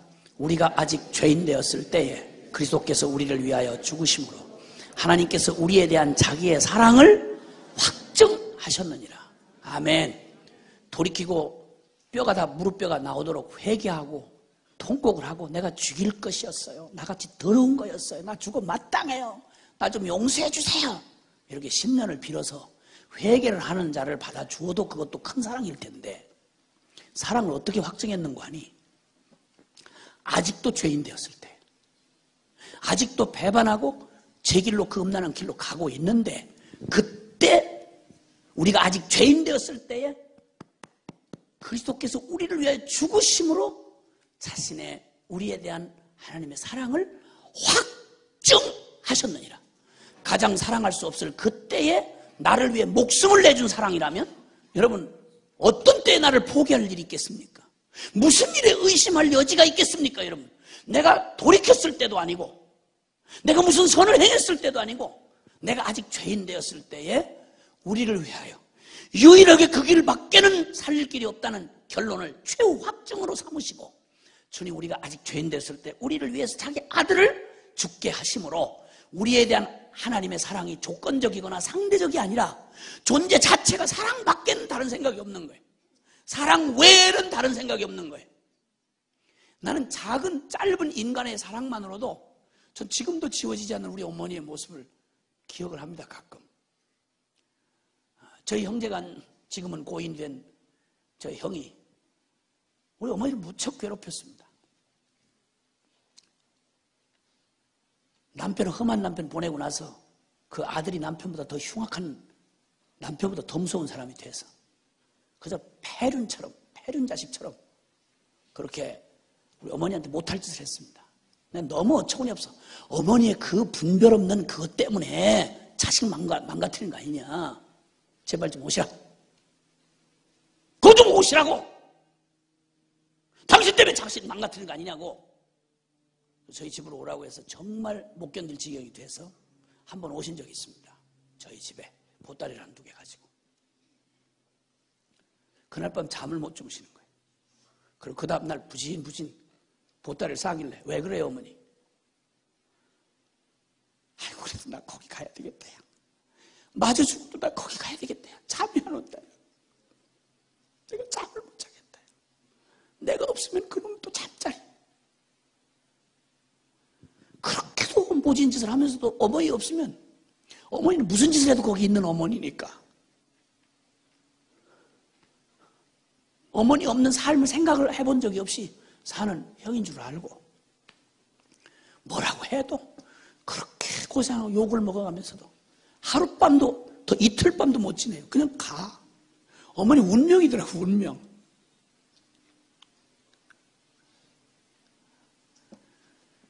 남편한테 시달려 놓고 하루에 머리채를 붙잡아서 하룻밤에 끌려나가는데 몇 차례를 끌려. 너 야 나가서 되져라. 야 들어오지 말아라. 이 거친 아버지한테 인간 대접 못 받고 머리채를 붙들려서 문 밖에 내던지면 벌벌 기어들어와. 그 다음날 알아듣지 못하는 어린 우리를 앉혀놓고 얼굴이 퉁퉁 분 채로 우시면서 아이고 야야 나 못 살겠어서 도망가려다가도 보따리 다 싸고 도망가려고 그러는데 너가 눈에 밟혀서 못 도망가겠다. 너가 눈에 밟혀서 도망을 못 가겠다. 무슨 말인지 나 다 못 알아들었어요. 눈에 밟힌다니 무슨 말이지? 걸어가는데 이 눈앞에 아롱거려서 걸을 수가 없는 거예요. 지긋지긋한 현실도 끔찍한 소망 없는 미래도 존재가 운명이 사랑할 수밖에 없는 운명을 가지고 있던 어머니 사랑만도 그렇더라고. 그런데 죄를 요만큼도 보실 수 없는 하나님이 죄 곧 나요 나고 죄인 우리를 사랑하다 미치셔서 외람된 표현이지만 운명이 되셔서 그러니까 요한일서는 말하기를 하나님은 사랑이시라. 존재가 사랑이고 사랑 짱아찌다 그런 말이지. 존재가 사랑이고 사랑 이외에 반응을 하실 수 없는 하나님. 도대체 우리의 이성으로는 이해할 수 없는 하나님. 그 하나님의 최후의 확증이 어떻게 나타나는 거 아니? 그분은 영원히 변하지 않는다. 그분은 다른 걸 기대할 수가 없다. 라고 하는 최후의 확증이 뭔 거 아니? 우리가 아직 죄인 되었을 때에 돌이킬 희망도 보이지 않을 그때에 우리를 구원할 유일한 한 길 선택의 여지가 없이 당신의 아들을 십자가에 못 박아 죽게 하심으로 우리에 대한 그분의 운명, 우리에 대한 그분의 사랑을 확정하셨느니라. 여러분, 길 잃을 천새가 돌아갈 곳이 있고 집 나온 탕자가 돌아갈 애비집이 있다면, 방황하는 우리가 돌아갈 곳이 있다면 이거보다 더 기쁜 소식이 어디 있겠습니까? 소망 없고 나도 나를 용서할 수 없는 나 같은 놈이 언제든 털고 그 자리가 어느 자리든 돌이키면 돌아갈 수 있는 그 자리, 여러분 그거 바로 십자가의 그 자리입니다. 그렇게 갈 수 있는 오직 하나 근거, 그게 바로 주님의 운명적 사랑입니다. 죽음보다 더 지독한 사랑 때문에 그 사랑이 영원히 이 모든 우리 인류가, 모든 죄인들이 어떤 처지 어떤 형편에서도 주님 염치 없는데 부르고 달려갈 수가 있습니다. 누가복음 15장에 나오는 탕자는 나는 아버지의 아들이라고 일컬음을 받게 부당한 놈입니다. 때리 죽일 놈입니다. 나 같은 놈. 배고파 죽겠어서 왔습니다. 아들이라고 차마 입이 안 떨어집니다. 그러니 종의 하나로 나를 받아주십시오. 종의 하나로. 이 붙은 목숨이 떨어지질 않습니다. 아버지 아들이라고 난 말할 염치가 나는 없습니다. 나도 이게 아무리 저주받은 놈이라고 해도 양심이 한 가닥 있는데 난 아버지 아들이라고 말 못하겠습니다. 그러니 품꾼의 하나로만 해주시고 나 좀 일시키고 하루 밥벌이만 좀 하게 해주십시오. 이렇게 한껏 생각을 하고 아버지 집으로 돌아갔습니다. 늙은 아버지가 변하지 않는 늙은 아버지를 아들이 알아보기가 쉽지, 나갈 때 의기양양하게 나고 그 집 꼴 돼서 돌아오는 아들을 어떻게 아버지가 알아보겠어요? 얼마나 기다렸던지 아직도 거리가 먼데 아들놈이 아버지를 알아보기 전에 아버지가 아들을 먼저 알아보고, 무슨 금의 환영하는 놈이 아닌데 맨발로 쫓아나온 아버지가 두려워가지고 아버지 저 아버지 아들이라고 이러는데 그만 입을 딱 털어맞고는 당신의 가슴이 확 끌어앉는 거예요. 아무 말도 하지 말아라. 아무 말도 하지 말아라. 너는 죽었다가 다시 산 내 아들이며 잃었다가 다시 찾은 내 아들이다. 아무 말 하지 말아라. 아들의 인장반지, 내 아들이 이 아들이다, 여기 내 아들 돌아왔다. 잔치를 벌려라. 동네 사람한테 다 말해야 되겠다. 혹시나 잘못 생각해서 나를 오해하고 동네 사람들이 저 자식은 저분의 자식놈이 아니다, 이렇게 말하기 전에 빨리 동네 사람 모아라. 오해하지 않게 내 마음을 얘기해야 되겠다. 소를 잡아라. 그리고 동네 사람 다 모아놓고 무슨 대단하게 떳떳하게 승리하고 금이 환영한 놈처럼 대단한 잔치를 벌려놓고 그 부끄러운 아들놈에게, 고개를 들썩인 아들놈에게 그 준비해놓은 아들의 인장 반지를 끼고 주시고 의복을 갈아입히고 신을 신겨주니 감동적인, 우리 예수님이 직접 하셨던 이 감동적인 얘기가 누가복음 15장에 나와 있습니다. 세리와 창기들이, 사람 취급을 못 받던 그들이 예수님의 탁자의 초대를 받고는 좀 있거나 나올 수가 없어서 전부 몸을 이렇게 옆으로 돌려서 이렇게 앉아가지고 부끄러워 차마 고개를 못 들면서도 태어나 처음으로 인간 대접받아 보니까 감동을 해가지고 그냥 어떻게 할 줄 모르는 마음의 기쁨으로 고개를 잘 못 들고 있는데 뒤에 의기양양한 저들은 선택된 대단한 의인인 양 딱 버티고 앉은 서기관 바리새인 놈들이 딱 팔짱 끼고, 야, 저 예수 저거 선지자라던데 저것들이 어떤 죄인들이 다 알 텐데 저 음식을 같이 먹네. 비웃고 조롱하는 그들의 마음을 읽으신 주님이 그들을 들으라고 하신 말씀, 들려준 말씀이 탕자의 비유였습니다. 큰 형놈이 딱 버티고 창기와 함께 당신의 재산을 먹어버린 저런 놈을 받아서 소를 잡고 잔치를 벌리다니, 이게 무슨 말입니까? 종일토록 당신을 순종해서 명을 어김이 없던 나한테는 한 번도 당신 아들로서 나는 한 번도 내가 즐겨보지도 못하고, 당신의 명을 어김이 없는 나를 위해서는 염소 새끼 한 마리 잡아준 적이 없더니 창기같이 먹어버린 이놈을 위해서 잔치를 벌이다니, 이게 무슨 말입니까? 나 못 들어갑니다. 내가 거길 왜 들어갑니까? 그때 그 아버지가 큰아들놈에게, 집안에 있는 탕자인 그놈에게, 얘야, 내 좋은 건 다 네 거 아니냐? 네 거 아니냐? 근데 이 동생은 죽었다가 다시 산 아들 아니냐? 아비의 마음 안에 이 탕자놈이 나가고 난 뒤에, 여러분, 죽었다가 다시 살아난 아들이라고 표현하는 말은 인간의 그 상실과 기쁨을, 극명한 기쁨을 표현할 말에 이보다 더한 강조법은 없습니다. 옛말에 부모가 죽으면 뒷산에 묻고 잊을 수가 있지만 자식이 죽으면 부모의 가슴에 묻는다는 말이 있어요. 죽어서 떠나보냈는데 이게 마음에 남아있어가지고 평생 숨 떨어질 때까지 부모의 가슴에서 그냥 생생하게 살아있어, 그 자식이. 그게 잘 지워지질 않아. 이게 부모의 마음인데, 죽었다가 다시 산 아들이고 잃었다가 다시 찾았다. 잃어버려 보셨어요? 다른 생각 하나도 안 나요. 애 한 번 잃으면 아무 생각도 안 나요, 여러분. 애 잃어버린 가정은요, 거의 100% 다 깨졌어요. 못 찾으면 가정 해체가 일어나요. 양부모 중에 하나가 2, 3년 지나기 전에 죽어요. 그 충격을 이길 수가 없어서. 나머지 가족들이 다 해체가 돼요. 이 땅에서 인간이 살아서 경험하는 중에 잃어버렸다가 다시 찾았다, 이 기쁨이요, 이게 어떤 기쁨이겠어요, 여러분. 그것도 대단한 성공하고 돌아온 자식이 아니라 거짓골을 해가지고 돌아온 탕자를 맞이하는 아버지의 진솔한 표현이었습니다. 이런 아버지의 사랑은 끝내 우리를 회복할 수 있는 다른 길이 없는 걸 창세전부터 아셨던 하나님 아버지가 세상을 이처럼 사랑하사, 이처럼 사랑하사, 그분의 사랑을 의심할 수가 없는 마지막 최후의 확증, 이게 바로 십자가입니다, 여러분.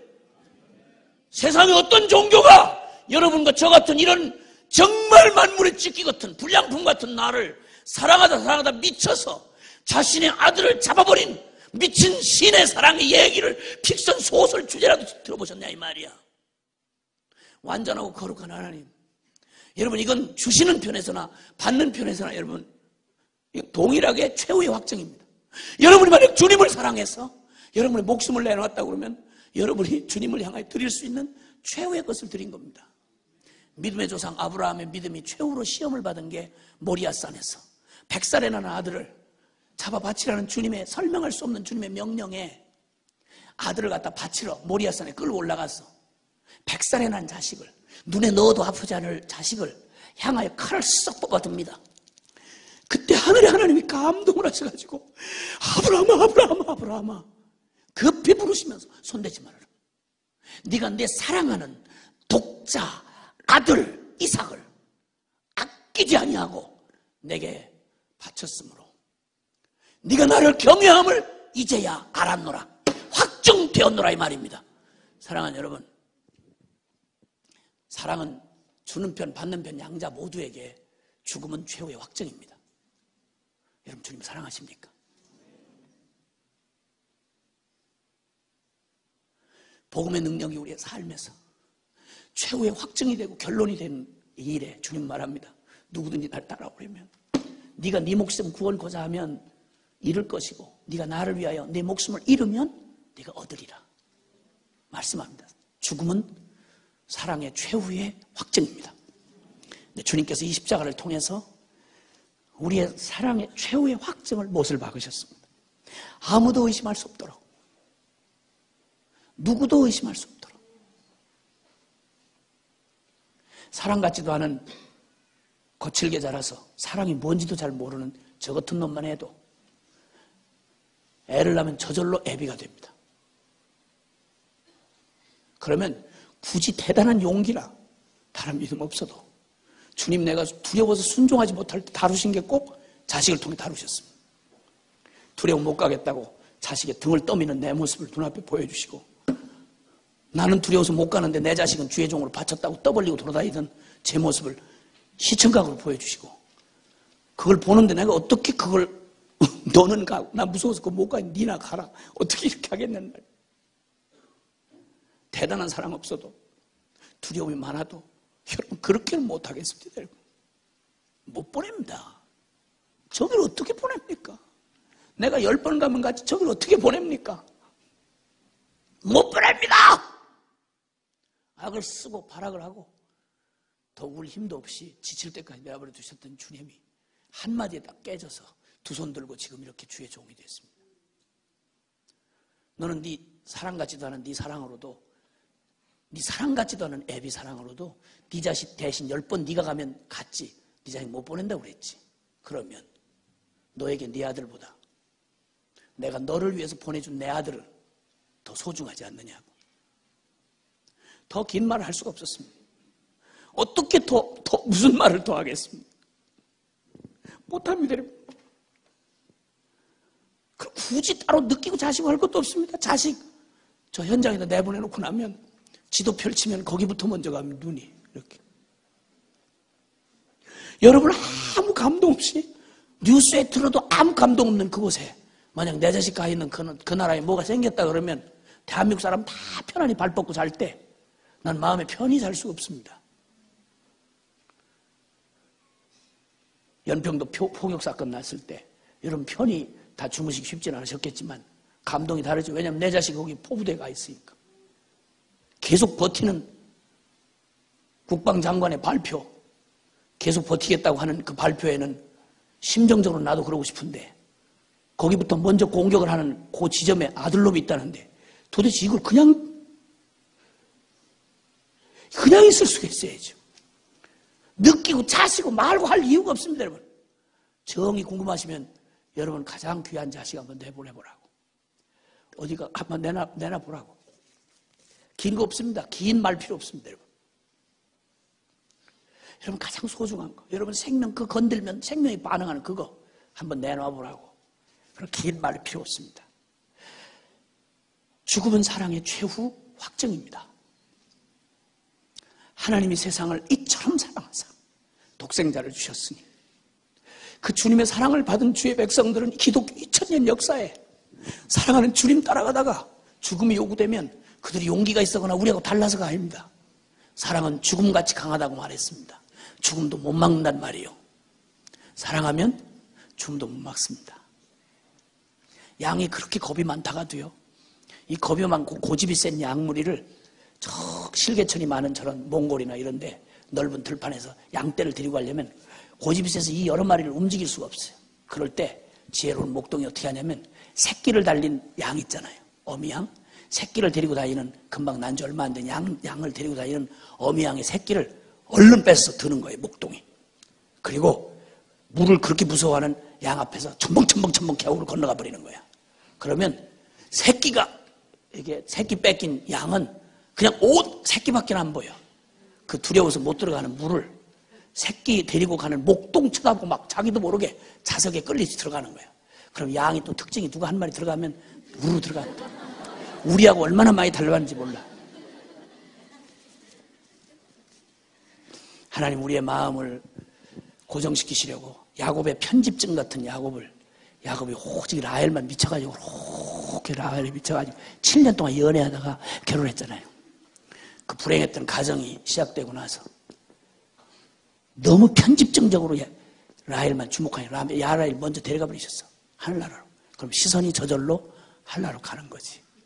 그러니까 또 이 편집증인 야곱 형님이 또 라헬이 낳은 12아들 중에 라헬이 낳은 요셉에게 그렇게 또 편집증적으로 그냥 집착을 하는 거야.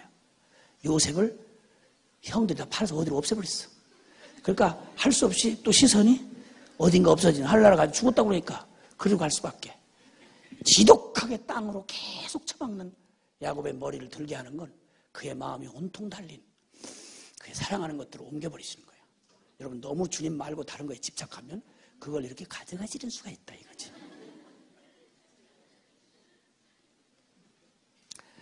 주님의 십자가는 우리를 향한 주님 하나님의 사랑의 최후의 확증입니다. 로마서 8장 32절에 그 아들을 또 아끼지 아니하고 우리 모든 사람을 위해서 내어주시니가 어찌 그 아들과 함께 이 모든 것을 우리에게 은사로 주시지 않겠느냐. 사랑하는 여러분, 뭘 더 의심합니까? 무슨 증거를 구할 게 있습니까? 아니 수많은 체험을 했다 칩시다. 굉장한 삼층천을 올라갔다 합시다. 여러분 그 어떤 것도 십자가의 죽음보다 이 십자가보다 더 큰 확증은 없습니다. 여러분. 죄송해요. 이게 세련되지 못해가지고 뭐가 이리고 많이 나와. 죄송해요. 진짜 죄송해요. 세상에 어떤 증거보다도 여러분 십자가밖에 더 큰 증거가 없잖아. 어디서 무슨 의심이 모두 끝장나는 데가 바로 십자가 아니야. 우리의 모든 방황이 끝나는 데가 십자가 아니야. 다른 사람 다 나를 버리고 가도, 누가 나를 다 배신해도, 나를 몰라줘도 여러분 십자가 앞에만 잠잠히 머물러 주님의 십자가 바라보면, 난 널 위해 내 몸을 주었는데, 난 널 위해 내 몸 주었는데, 여러분 주님의 이 완전한 사랑이 확정된 사랑 앞에 무슨 사람의 사랑 좀 못 받았느니, 배신당했느니 해서 우울증 걸리고 자기 연민하고, 저도 똑같은 사람 아니겠습니까? 근데 저의 삶에 늘 회복하시는 주님의 그 회복은 저는 복잡하지 않았습니다. 기도도 찬송도 할 수 없이 털썩 주저앉을 것 같은 그런 순간이면 주님이 저를 회복하는 건 그렇게 어렵지 않습니다. 찬송도 부를 수 없을 때 좋으신 하나님, 참 좋으신 하나님, 사랑해 주 주님 앞에 고백을 올리다 보면 십자가 그 사랑 나한테 다가오면, 나 같은 소망 없던 자학증에 시달리던 불쌍하던 놈 나를 만나주신 그날만 생각하면 뭐 세상 없는 다른 일이라도 그냥 툭툭 털고 일어날 수 있더라고요. 그 사랑이면 충분하더라고요. 수 없는 증거, 아니 나 싫어요. 그런 거 싫어요. 난 십자가면 충분해. 뭐 무슨 체험, 아이고 무슨 얘기야 그까짓 거. 체험이 그것뿐이겠어. 난 어떤 체험보다도, 어떤 기가 막힌 어떤 드라마보다도 나는 주님의 십자가 이러면 나는 그것이 저를 사랑한 영원한 주님의 사랑의 최후의 확증이라. 그래서 바울도 이 그리스도를 너무너무 알고 싶은데 그냥 알고 싶은 게 아니야. 십자가 고난을 그냥 알고 싶은 게 아니야. 너무 생생하게 알고 싶은 거야. 그래서 그 고난에 실제 참여해보고 싶은 거야. 어떤 고난의 대가를 지불하며 나를 사랑했는지를, 사랑의 깊이와 높이와 넓이의 길이가 어떠함을 알려하여 내가 부활의 영광에 참여할 뿐만 아니라 십자가의 고난에 참여함을 알고 싶어서 나는 일부러 불어라도 나는 그걸 원하는 바다. 아멘, 아멘, 아멘, 아멘. 십자가는 우리의 최후의 주님의 사랑의 확증이며 십자가를 지고 따르는 우리의 주님에 대한 사랑의 최후의 확증입니다. 주님을 사랑하면 십자가 지고 따르게 되어 있습니다. 할렐루야. 십자가의 사랑을 받은 우리보다 더 행복자는 없습니다. 너 이스라엘이여, 너같이 복을 받은 사랑을 받은 자가 없도다. 너는 행복자로다. 예, 영원하신 행복을 받은 우리 십자가가 최후의 사랑의 확증이십니다.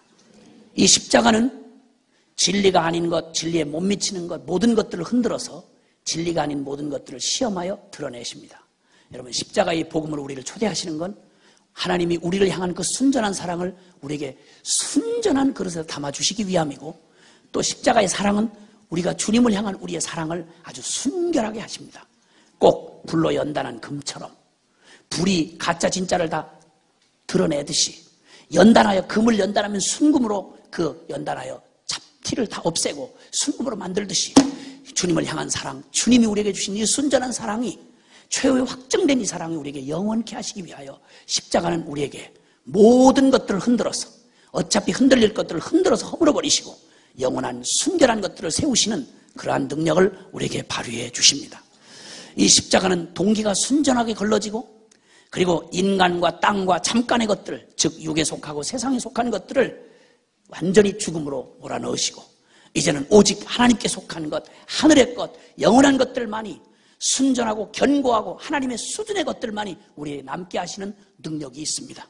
십자가 복음 앞에, 주님이 우리에게 이루신 십자가 복음의 전심의 믿음으로 나올 때, 십자가는 매 순간 우리에게 묻어나는 때들을 매 순간 정결케 하고 불로 소멸하고, 그리고 그 십자가의 죽음의 능력으로 우리의 옛 자아를 온전히 저 십자가의 그 죽음의 권세 아래 묶어두시는 능력을 우리에게 계속해서 드러내시는 것입니다. 그러므로 날마다 제 십자가를 지고 나를 따르라고 주님 말씀합니다. 십자가의 보혈의 능력은 영원합니다.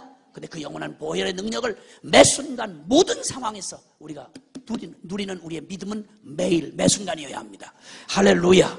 그래서 이제 주님께서 이 놀랍게도 우리에게 주신 이 최후의 확증, 십자가의 사랑과 주님 부활의 이 권능이 우리의 신앙의 모든 방황과 의심을 끝내는 하나님 편으로의 최후의 확증이신 것입니다. 이 확증을 가진 사람은 결코 누구도 흔들 수 없습니다. 이 확증을 가진 사람들은 우리 이제 주님과 함께 나 죽고 다시 산 주님 그리스도 안에서 모든 것이 이해가 되어진 주님의 부활, 내 부활, 주님의 능력, 내 능력, 주님의 권세, 내 권세, 주님의 영광, 내 영광. 그러면 눈치 보지 아니하고 묵상하지 아니하고, 그리고 나를, 내 병든 자아를 묵상하지 아니하고 당당하고 떳떳하게 확신 있게 우리가 그리로 향하여 나아가는 것입니다. 마귀의 권세는 이미 부활이 사실이라면 우리를 건들 수 있는 마귀의 권세는 이미 깨어졌습니다. 사망 권세에서 우리를 이미 구원하셨습니다. 부활이 사실이고 십자가 사실이라면 그러면 우리에게 향하신 하나님의 자녀됐다는 이 권세도 사실입니다. 그리고 우리가 주님의 영원한 기쁨과 그리고 자랑이 된 거 사실입니다. 여러분, 하늘과 땅에 있는 모든 권세를 가지신 주님이 우리에게, 그분이 명령하시고 가라 하시고 그분께서 우리에게 맡기신 모든 열방,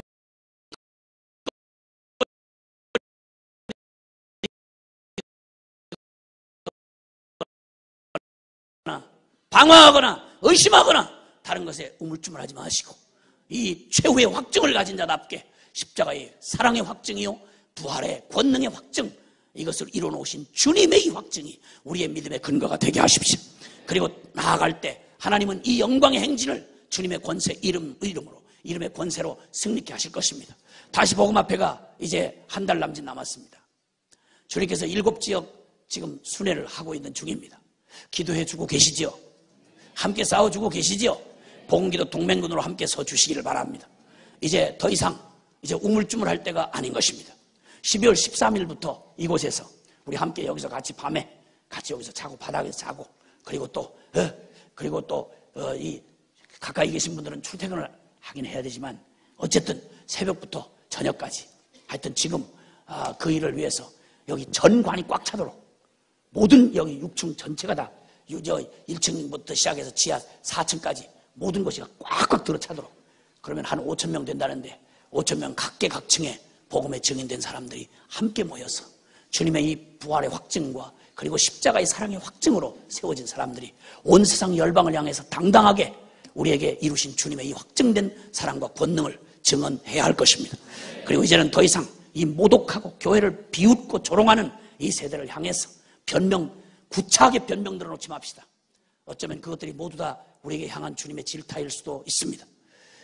허물뿐인 우리의 믿음들, 그리고 그 껍데기들, 이 자아의 죽은 너절너절한 것들 주님께서 이번 기회에 정리하시고 우리에게 거룩하고 순결한 이 최후의 확증을 가진 나로 당당하게 세상 가운데 우리의 믿는 바를 정확하게 선포합시다.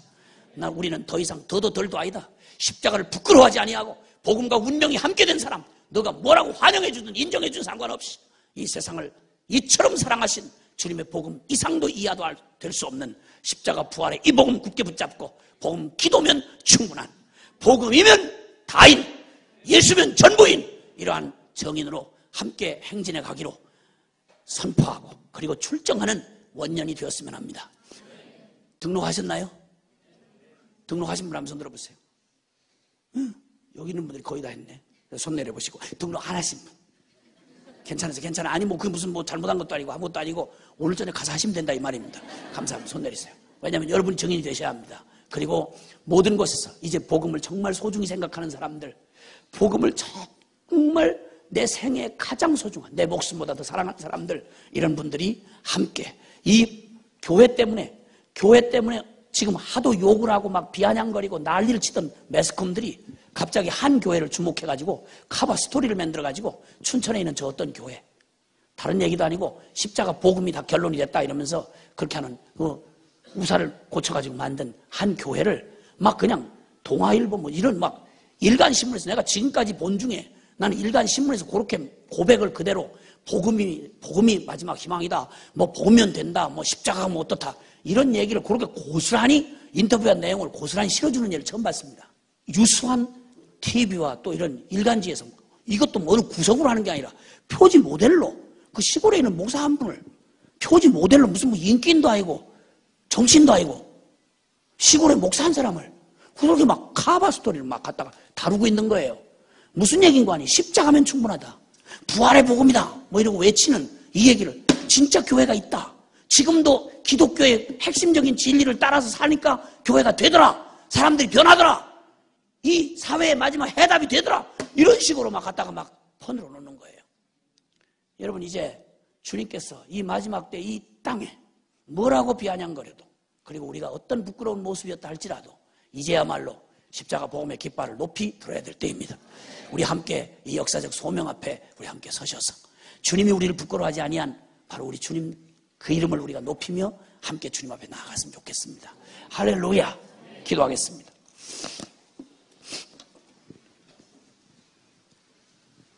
무엇이 우리의 의심을 끝을 내겠습니까?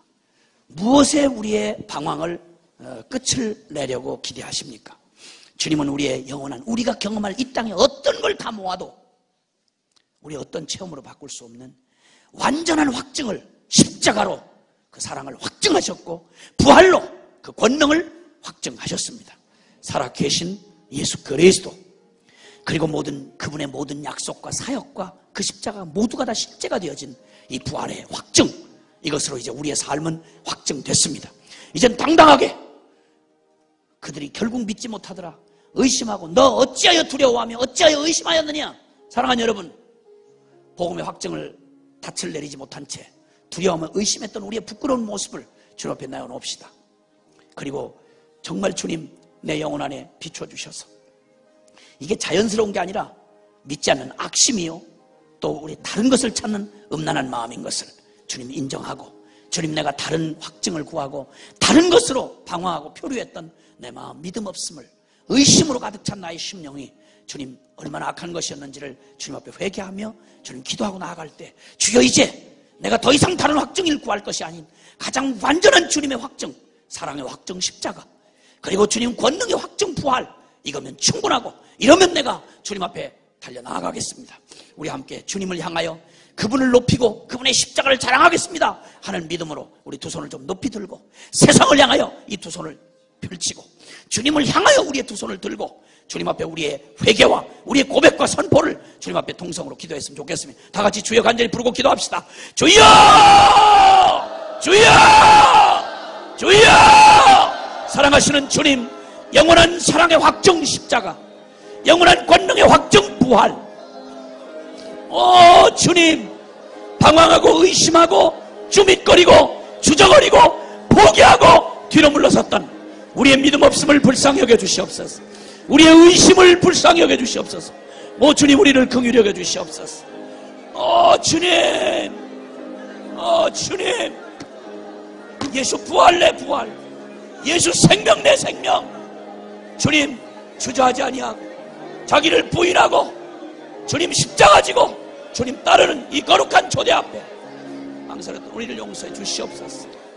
주님 감사합니다. 할렐루야. 주님, 예 주님, 주여 우리의 믿음 없음을 주님 회개합니다. 믿지 않는 악심으로 주님의 십자가의 최후의 확증을, 부활의 확증을 바라보지 아니하고 여전히 나를 묵상하고 주님 다른 근거를 찾으려 했던 부정하고 음란한 마음을 회개합니다. 오직 주님만이 나의 생명, 주님만이 나의 능력, 주님만이 나의 사랑, 주님 당신 외에 그 어떤 것도 주님 나의 믿음의 근거가 될 수 없음을 선포합니다. 주님 사랑합니다. 주님 사랑합니다. 주님 당신을 자랑합니다. 주님의 십자가의 깃발을 높이 듭니다. 세상이 나에 대하여 죽었고 나 또한 세상에 대하여 십자가에 못 박히고 주님 나를 꾸미거나 연연해하지 아니하고 당신 거룩한 예수 그리스도의 부활, 그 십자가 놀라우신 그 은혜로 주님 선포합니다. 주님 당신은 나의 전부이십니다. 주님 나의 전부의 생명이십니다. 할렐루야. 예 주님, 주님 사랑하시는 주님, 허망한 것을 구하며 허탄한 것을 의뢰했던 주님, 우리의 또 속고 그리고 방황하던 쭈밋대던 저의 믿음 없음을 용서하여 주시옵소서. 다른 확증을 구하며 더듬고 헤맸던 우리 탐욕과 정욕을 용서해 주시옵소서. 주님, 이제 주님의 영원한 달리될 수 없는 우리의 사랑을, 우리를 향한 사랑을 확증하신 십자가, 그 영원한 십자가에 확정된 그 사랑만이 나의 영원한 근거요, 나의 영원한 노래요, 나의 영원한 나의 담대함의 근거인 줄을 고백합니다. 나를 사랑하신 주님, 천지가 흔들리고 다 나를 떠나도 주님 당신의 영원한 이 사랑이면 충분한 그 사랑을 확증하신 주님을 찬양합니다. 나도 주님을 사랑하는 이 사랑 나의 생명 걸고 나의 죽음으로 주님의 이 고백으로 확증하기를 원합니다. 나 주님과 함께 죽었습니다. 주님, 나 주님과 함께 부활에 연합되었습니다. 영원한 주님의 그 권능의 확증, 부활을 최후의 확증으로 주셔서 감사합니다. 두리번거리지 않겠습니다. 두려워하지 않겠습니다. 사단을 두려워하지 않겠습니다. 죄를 걱정하지 않겠습니다. 주님의 부활의 권능이 나를 당신의 거룩에 연합시켜 주셨고 나에게 승리케 하셨고 사망 권세를 깨뜨리게 하셨고 견고한 진을 파하는 강력으로 나와 함께 하시니 감사합니다.